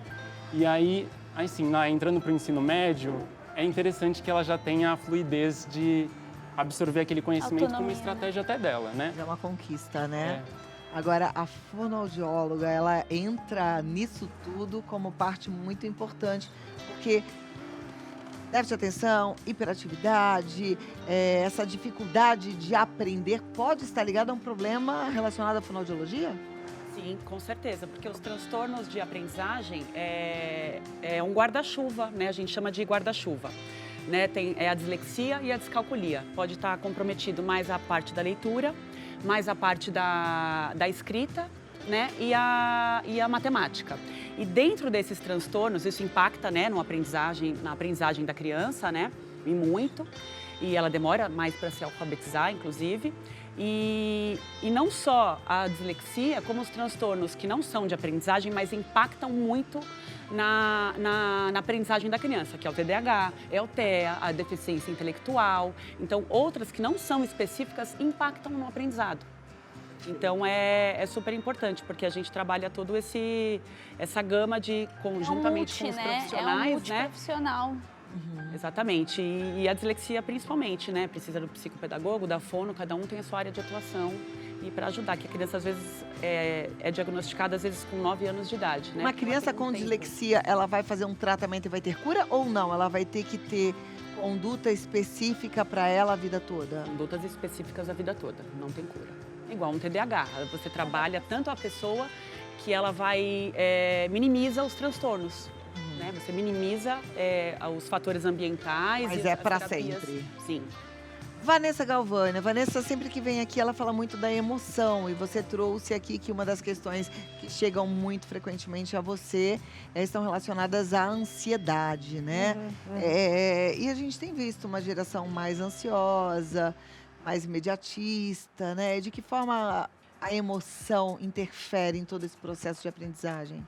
O que acontece é o seguinte, quando a criança está entupida de emoções, quando está... O que acontece? Aqui, vamos mostrar, né? O que acontece? Aqui o nosso cérebro emocional, embaixo, quando ele está entupido de emoções, ansiedade, medo, frustração, tristeza, o nosso cérebro racional, né, que é a parte que pensa, que é onde a criança aprende, perde a comunicação com esse andar. Então, a criança não consegue ter clareza, não consegue pensar direito, não consegue controlar impulso. Então, o que acontece? O que eu tenho conversado com as famílias e qualquer trabalho feito com a criança é de focar para ajudar a criança a colocar essas emoções para fora, deixar o corpo dela sentir, chorar o que precisa chorar, trabalhar com o riso, com as brincadeiras terapêuticas, para que aí ela possa ficar bem e estar bem para aprender. Tá bem para estar na escola e aí conseguir entender aquela conta nova. Lógico, vai precisar dos outros profissionais, dos outros recursos, mas cuidar da emoção vai ser fundamental. Porque quando acontece essa comunicação entre os dois andares do cérebro, Os cientistas falam que o cérebro aumenta de tamanho, novas conexões neurais, é uma nova capacidade que a criança consegue ter naquele momento. Então, a gente tem que principalmente cuidar ali daquela base emocional, de garantir. Senta com o teu filho, não pode durante a semana, no final de semana, senta e tenta brincar um pouquinho, porque na brincadeira ele vai contar as emoções, o que está rolando, sabe? O que está acontecendo, o que ele está com medo, o que ele está ansioso. Ai, não, aquela prova, eu não sei fazer aquilo, não sei fazer aquela tabuada ainda. E ali você vai ter uma ideia do que está acontecendo, porque a linguagem da criança é a brincadeira, não é? Ela não vai chegar e falar, isso tá difícil, isso. Às vezes fala, mas na maioria das vezes, se você sentar, eu sento com a minha filha, ela fala, vamos brincar de escolinha. Eu falei, ixi, vamos lá, o que vai contar? E aí começa a contar o que está acontecendo, né? Então, é a base, a gente precisa olhar para tudo, para todas as áreas, para a gente apoiar a criança, para ela poder, né, florescer aí, se desenvolver na sua máxima potência. Né? Eu sempre falo que ter filho não é ser ordem natural da vida. Mas aí vou ter filho. Pensa, é responsabilidade para sempre. Não é verdade? E dá trabalho. É prazeroso, é gratificante, mas é uma responsabilidade. Isso é muito importante. Mas nesse meio digital que a gente está vivendo agora. Pois é, e aí, hein? Você falou um ponto importante. Impacta muito, né? Impacta muito. Às vezes a gente tem que ver direitinho, é um transtorno mesmo ou os fatores ambientais estão causando isso? A gente não está dizendo que isso causa, mas causa um transtorno que às vezes até confunde com um transtorno mesmo. Sim. Né? Porque o transtorno de déficit de natureza, que tem alguns isso, pediatras falando. Transtorno de déficit de natureza. Esse eu não conhecia. Me conta o que é isso. O que os pediatras estão falando é falta da criança natureza. de contato com a natureza. Então, receita tempo de natureza, vai ficar na terra, vai ter contato com a água. Olha isso, transtorno de déficit de natureza. Botar o pé no chão, brincar no barro, brincar na planta. Sair do ar-condicionado, sair da tela, sair do espaço fechado. A gente só tem que tomar cuidado, né? Porque às vezes sim e às vezes não. E às vezes é quando a gente demora para intervir, uma coisa que era assim virou... Então, assim, é legal, né? Sim, tem muitas crianças que sim, por exemplo, vêm para avaliação neuropsicológica achando que é TDAH e não, é uma ansiedade, é um fator emocional. E aí a gente não fecha. Mas tem crianças que chegam também, né, como ela falou, que às vezes mais velhas e poderia ter tratado ali na primeira infância e hoje fazendo pequenas adaptações e, na verdade, está, né, um cenário bem diferente. Um cuidado até que a gente toma na clínica é como vai entrar essa lógica de diagnóstico para a família. Ele é TDAH. A gente não está usando o diagnóstico, quando a gente toma o cuidado de avaliar como a criança está no processo de aprendizado dela, como uma forma de, é uma muleta. Não. Ela tem essa dificuldade, ela tem esse recurso. Na avaliação neuropsi, né, que a Natália faz, a gente tem muita troca, de repente ela vai entender que a criança tem mais recurso visual do que da memória executiva. Meio de você utilizar a seu favor. Isso. Então, na avaliação também a gente vê as potencialidades da criança, não só um transtorno, dar um nome, que é o que eu falo, nome legal, a gente entendeu o que é, mas o que a gente faz com também os fatores positivos que essa criança tem. Tem que valorizar as potencialidades, né? Com toda certeza. Eu fico um pouco preocupada com esses rótulos, né? Que são diagnósticos, mas não deixam de ser rótulos, porque às vezes a criança, ela até gosta e vai para um lugar de vítima. Me lembro a minha filha, na 5ª série, ela amou ter a suspeita de um TDAH, porque ela falou, se eu tiver, eu vou poder fazer prova na sala da diretora, mãe. Acabaram você não tá meus problemas. É exatamente isso, acabaram os meus problemas. E realmente, para a criança ali, de uma certa forma, beira uma facilidade, né? Então, qual que é o limiar disso, desse diagnóstico, para ela não entrar nesse lugar de vítima? Sim. Já que não tem cura, é só um jeito de lidar. Será que a educação não deveria ter um olhar bem já individualizado para cada aluno? Exato. Então, acho que essas questões, por exemplo, a gente fala muito do autismo, do TDAH, E é o que eu falo, a gente pega um manual dos transtornos mentais, que é onde a gente classifica esse transtorno, e a partir dessas características faz parte, né, aquele nome, né? Mas cada ser humano é único. Então, por exemplo, eu posso ter um transtorno e a outra pessoa o mesmo transtorno, mas nós temos questões diferentes. Então, às vezes, até a forma da educação é colocar naquela caixinha como, é TDAH, então você vai fazer assim.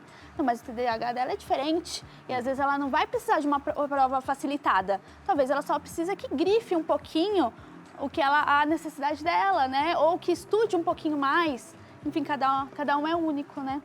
É interessante. Hoje a gente tem mais diagnósticos de tudo isso do que antigamente, porque hoje sabe-se mais do que antigamente, ou tem mais casos de crianças com déficit de atenção e hiperatividade? O que vocês acham? Eu acho que, assim, os diagnósticos melhoraram, né? Porque, igual, por exemplo, o autismo, antigamente, né, as crianças tinham as dificuldades, mas não se sabia o que era. Ele é um pouquinho diferente, é assim, é o jeitinho. Então, assim, a gente melhorou realmente, né, o entendimento, se ampliou o espectro de tudo isso. Só que eu acredito que, ainda que os fatores ambientais, que a nossa vida corrida moderna gere tudo isso, principalmente o uso excessivo de telas. A gente tem estudos que impactam, sim, o atraso de linguagem, atraso de fala, de aprendizagem, de conexão emocional, de troca. Então, assim, influencia. Por isso que tem que ver direitinho. Às vezes é um TDAH, né? É clinicamente um TDAH, ou simplesmente adequar essa rotina. Ele não faz exercício, ele fica em tela o dia todo. Como que vai essa criança? A criança precisa de movimento. Até os 7 anos de idade, principalmente, a criança é movimento. Né? Criança do movimento. Às vezes você tem que explorar, né, mais exercícios físicos. Né? Aí a necessidade individual de cada criança. Mas cada vez mais telas. E ótimo que veio essa lei aí agora de proibir o uso de celulares em escolas. Benéfica, né? Veio boa hora. Agora, deixa eu te fazer uma pergunta. Transtornos como dislexia, descalculia, elas também estão relacionadas ao excesso de tela ou não? Não. Não, é uma condição neurológica? Isso, neurobiológica. Isso, neurobiológica. E normalmente é hereditário? Sim, geralmente sim. Ok. O que a gente tem que... essas são as diferenças entre um fator ambiental e um transtorno. O transtorno, a criança nasceu com ele. E a gente tem fatores genéticos e ambientais. Quais são os fatores ambientais? A vida intrauterina. Então, por exemplo, um estresse gestacional, até o momento de parto também é um dos fatores. Hoje a gente está ainda investigando esses processos. Não tem uma ciência que diz exatamente qual é a causa, tanto do autismo, TDAH, outros transtornos. Porém, a criança, ela apresenta essas dificuldades desde bebezinha. Então, essas são as diferenças. Do nada mudou, depois de algum fator emocional, aí mudou. Então, não é um transtorno, é uma questão emocional mesmo que acabou acarretando, né? O excesso de telas e tudo mais. Se for um TDAH, se for um autismo, dislexia, outros fatores ali, ele vem com a criança a partir daquele momento que ela nasce. É um transtorno neurobiológico, né?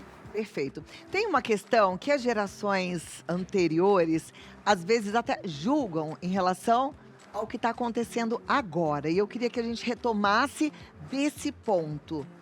Tem gente mais velha que fala, isso aí é o jeito de criar. Hoje está muito fácil tudo para essa criançada. Hoje filho não respeita pai e mãe. Hoje eles fazem o que eles querem.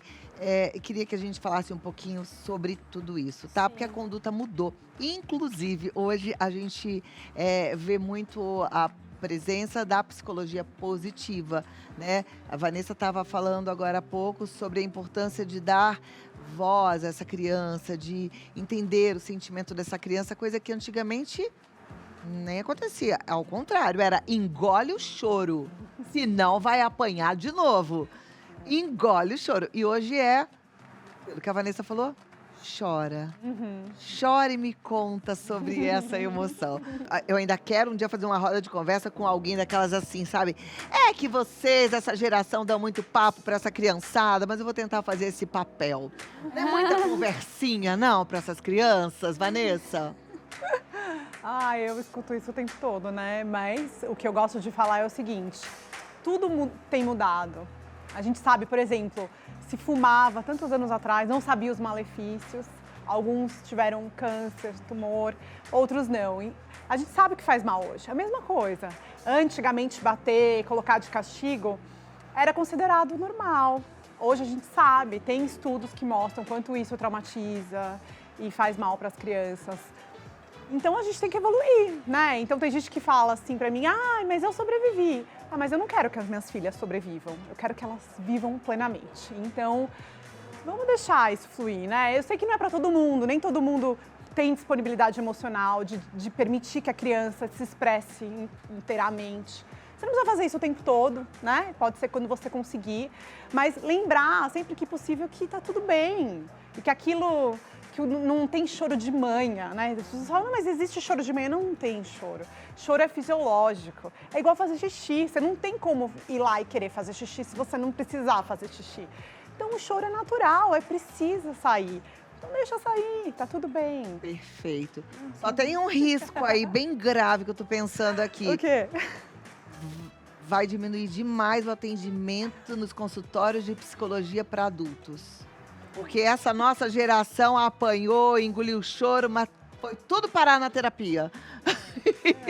Para tratar um monte de trauma. É verdade. Quem pode, foi. Talvez use a terapia agora para autoconhecimento.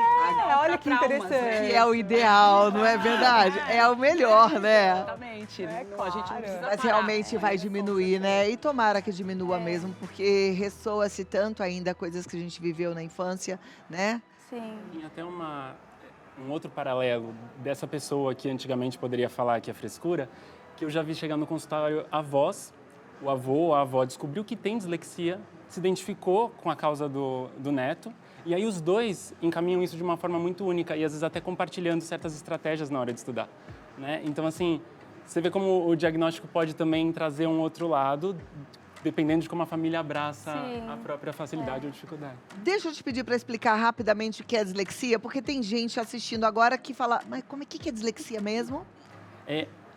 Vem do grego dificuldade com palavras, né? Então, como a pessoa vai aprender a escrita e a leitura das palavras. Tem um filme lindo, inclusive, que a gente gostaria de recomendar, chama Como Estrelas na Terra. Mostra muito o processo de um menininho indiano em contato com o próprio aprendizado e ele tem dislexia. Mostra de um jeito lúdico, as letras voando, ele com a dificuldade de aprender aquilo que está escrito e ele tem vontade, enfim. Entra aquela questão de pessoas acharem que é preguiça, de acharem que é pouca vontade, né? E aí, enfim, dá uma abertura muito legal para a gente entender como é o processo de aprendizado de uma criança, né? E é tão interessante, gente, esse filme que o Uriel está trazendo, quem ainda não assistiu, vale a pena assistir. Esse filme faz cair ficha em adulto de um jeito tão especial, né? Eu assisti com meu marido, mas ele chorou tanto. Ele falava, eu era igual esse menino e eu não era compreendido, né? Isso é muito sério. Eu achei que o que esse menininho tinha era TDAH. Eu não sei se ele tem um TDAH associado, mas... Normalmente né? Normalmente o TDAH, a dislexia é uma comorbidade do TDAH. Né? É muito difícil a dislexia sozinha. Lógico, pode acontecer, né? No ser humano nada é fixo, né? Não é uma ciência exata, mas é muito difícil. Normalmente o que é descalculia, Natália? Aí é a dificuldade com matemática, né? Não sabe fazer cálculo. Não, tem dificuldade no processamento lógico-matemático. E é do cérebro, e não tem jeito do pai e da mãe ficarem lá igual a gente... Não. Gente, era muito horrível aquilo, assim, eu me lembro de uns tapões em cima da mesa, presta atenção e decora matemática, e às vezes não era a habilidade da criança, né? Matemática não é fácil, né, realmente, mas assim, para a criança é sofrido. Mas o que diferencia é que a criança com a descalculia é realmente muito sofrido para ela, é patológico mesmo. Porque tem uma dificuldade com matemática, às vezes se é só uma dificuldade realmente ali, um apoio, um reforço escolar, uma coisa mais especializada ali, consegue. Quando às vezes nem isso, aí tem que ser terapeuticamente. Agora, mesmo. e se não conseguir mesmo? Tem essa descalculia grau grave, não sei se existe isso. Aí a pessoa não consegue terminar os estudos, se formar? Ele encontra outra estratégia, né? Isso, pode falar. Que estratégia? Por exemplo, uma criança que tem descalculia tem dificuldade no cálculo, mas às vezes não no conceito daquele cálculo. É quase como se a gente seguisse uma linha reta para chegar no resultado. Eles vão seguir um outro caminho, mas é um caminho mais confortável. Então, eu aprendo os conceitos de física com muita facilidade. Na hora da conta, eu vou me perder. Então, eu vou explicar, às vezes até numa prova adaptada, escrever o meu raciocínio para que aquela conta é algo que eu domino. O cálculo que não. Então tem que fazer o diagnóstico. Olha que assunto interessante que a gente está trazendo aqui. Às vezes o que o seu filho está apresentando como dificuldade é um transtorno, precisa do diagnóstico para você até ir para a escola e falar, vamos adaptar a prova dele. Porque ele estuda, ele sabe, ele tem descalculia. É isso. E é importante também, Cláudio, falar que um transtorno, ele não é sinônimo de burrice, de falta de inteligência. Porque eu já atendi muitos casos de crianças que fizeram o diagnóstico e fizeram adaptações, com as adaptações conseguiram estudar.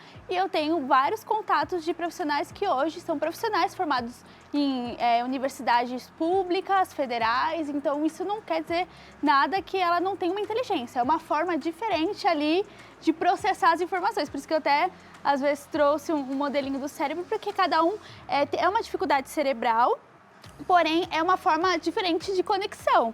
Então, ela precisa entender essa conexão dela. Quando ela se conhece, tudo faz sentido. E é por isso também que a gente trabalha muito com as famílias. Então, a partir da terapia familiar, que a gente vai criando esse elo, né?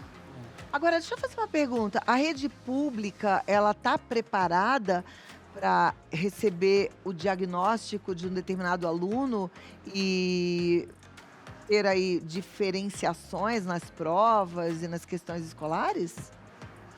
Eu vejo professores dando nó em pingo d'água, né? Professores que tentam, mesmo com poucos recursos, ou uma certa, dependendo, né, da configuração até do local, mas eles fazem o possível para, talvez não de um jeito exatamente técnico, mas conseguir olhar aquela criança enquanto única, né?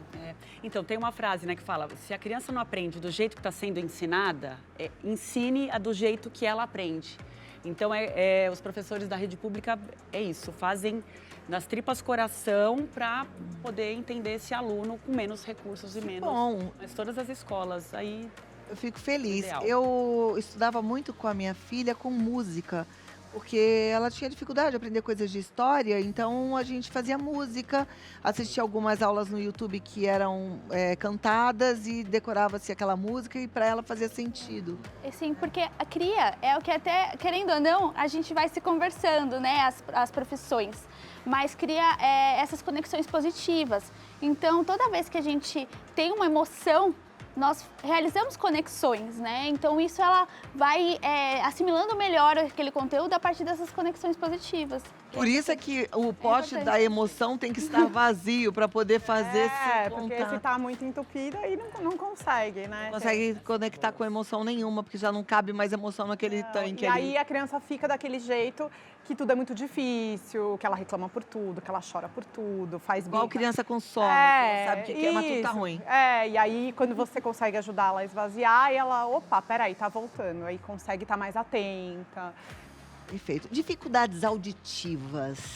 Influenciam, impactam bastante na aprendizagem, né? O ideal é, né, na maternidade já tem o teste, né, da orelhinha, e acompanhando, e principalmente todo ano, principalmente se tem um atraso de fala, de linguagem, né, nos primeiros anos de vida, e também na fase de alfabetização, de pré-alfabetização é sempre bom levar o otorrino, fazer o exame, levar a fono, fazer a audiometria para checar, porque às vezes impacta, né, às vezes é só isso, assim, às vezes é uma cera que está impactando ali, ou uma dificuldade auditiva mesmo, né, que precise de aparelho e tudo. Às vezes é uma limpeza, né? Às vezes um tampão de cera está tirando ali, aí vai dar um problema na codificação dos sons. A criança vai escrever com F, vai escrever com V, mas está escutando com F, porque tem essa dificuldade no processamento do som e o processamento sensorial também, auditivo sensorial. Lu, como é que para as crianças que têm um grau maior de dificuldade auditiva fazem? Porque muitas vezes elas não conseguem acompanhar nada, né? Elas precisam ter um apoio especializado também junto para... E a escola também faz esse trabalho. Também tem que adaptar.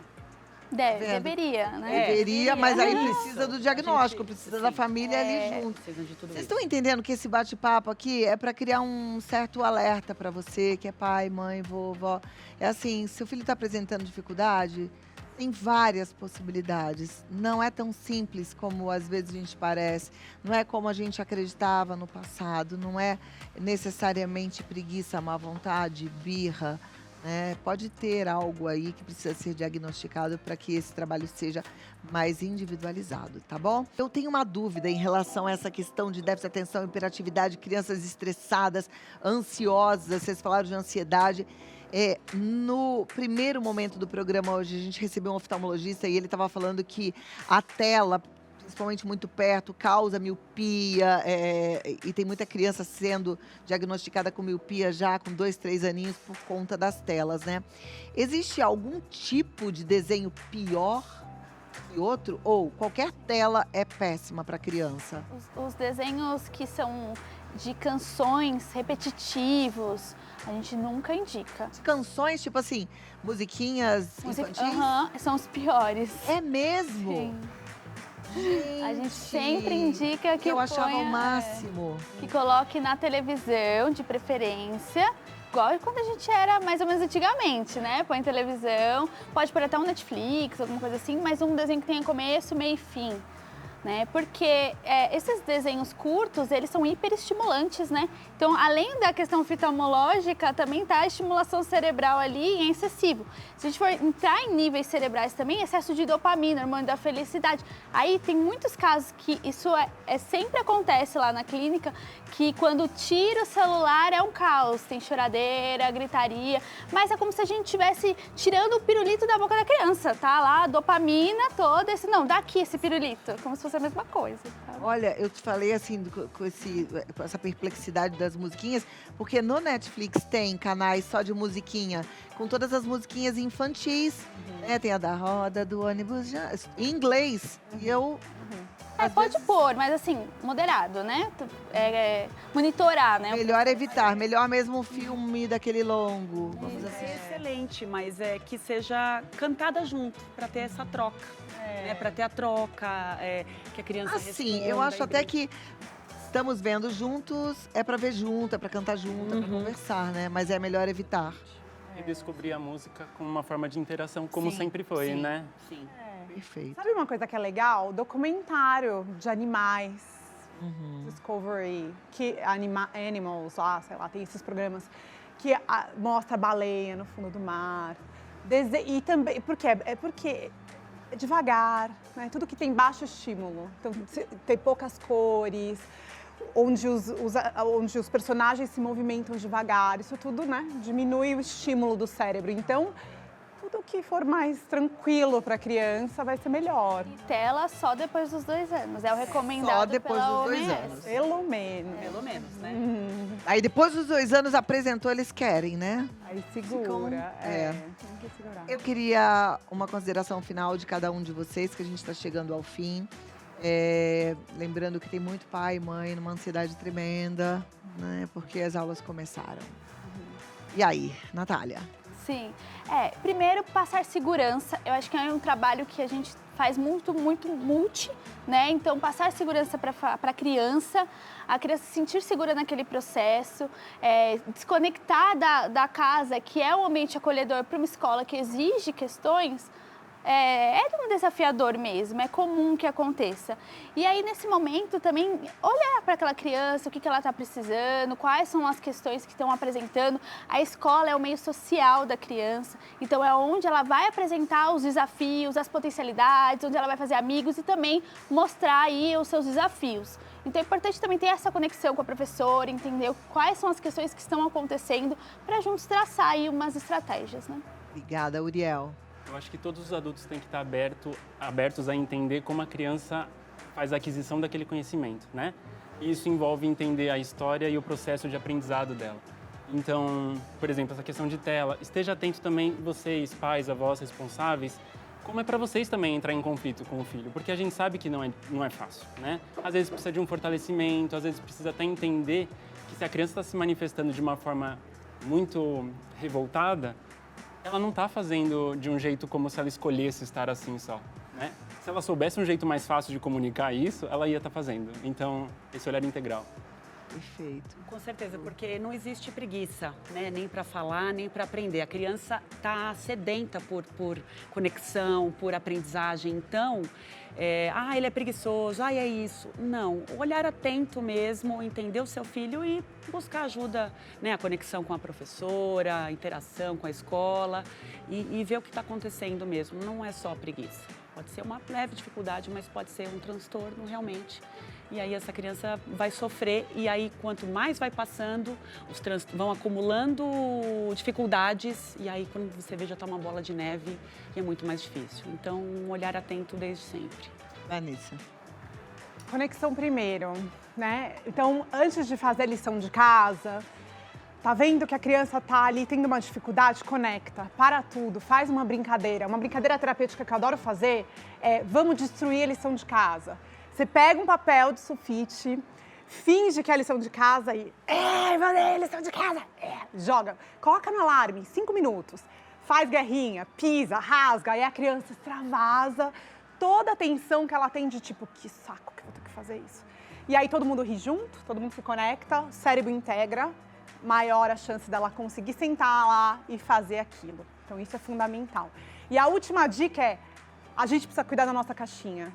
Se a gente está ansioso, se o pai está cheio de emoções, a mãe está preocupada, vai buscar ajuda, vai procurar os profissionais, vai conversar com alguém, porque os nossos cérebros são conectados, são interligados. E se eu estou sentindo isso, a criança percebe isso de alguma forma. O cérebro dela entende um chiadinho ali e aquilo não vai facilitar. Então, cuide de você também, para você estar bem, para conseguir estar bem para ele. Perfeito. Obrigada. Natália Malagoni, ela tá no Natália Malagoni, tudo juntinho, é com TH, tá bom? E Núcleo Infantil também, lá no Instagram. E tem o site núcleoinfantil.com.br. O Uriel Sério, ele tá no psicólogo... Psicologia Uriel. Psicologia Uriel. Se quiser marcar uma consulta, 11 4532 4975. Psicologia Uriel. Luciana Casagrande, fonoaudióloga, está no fono. Luciana Casagrande, tudo juntinho.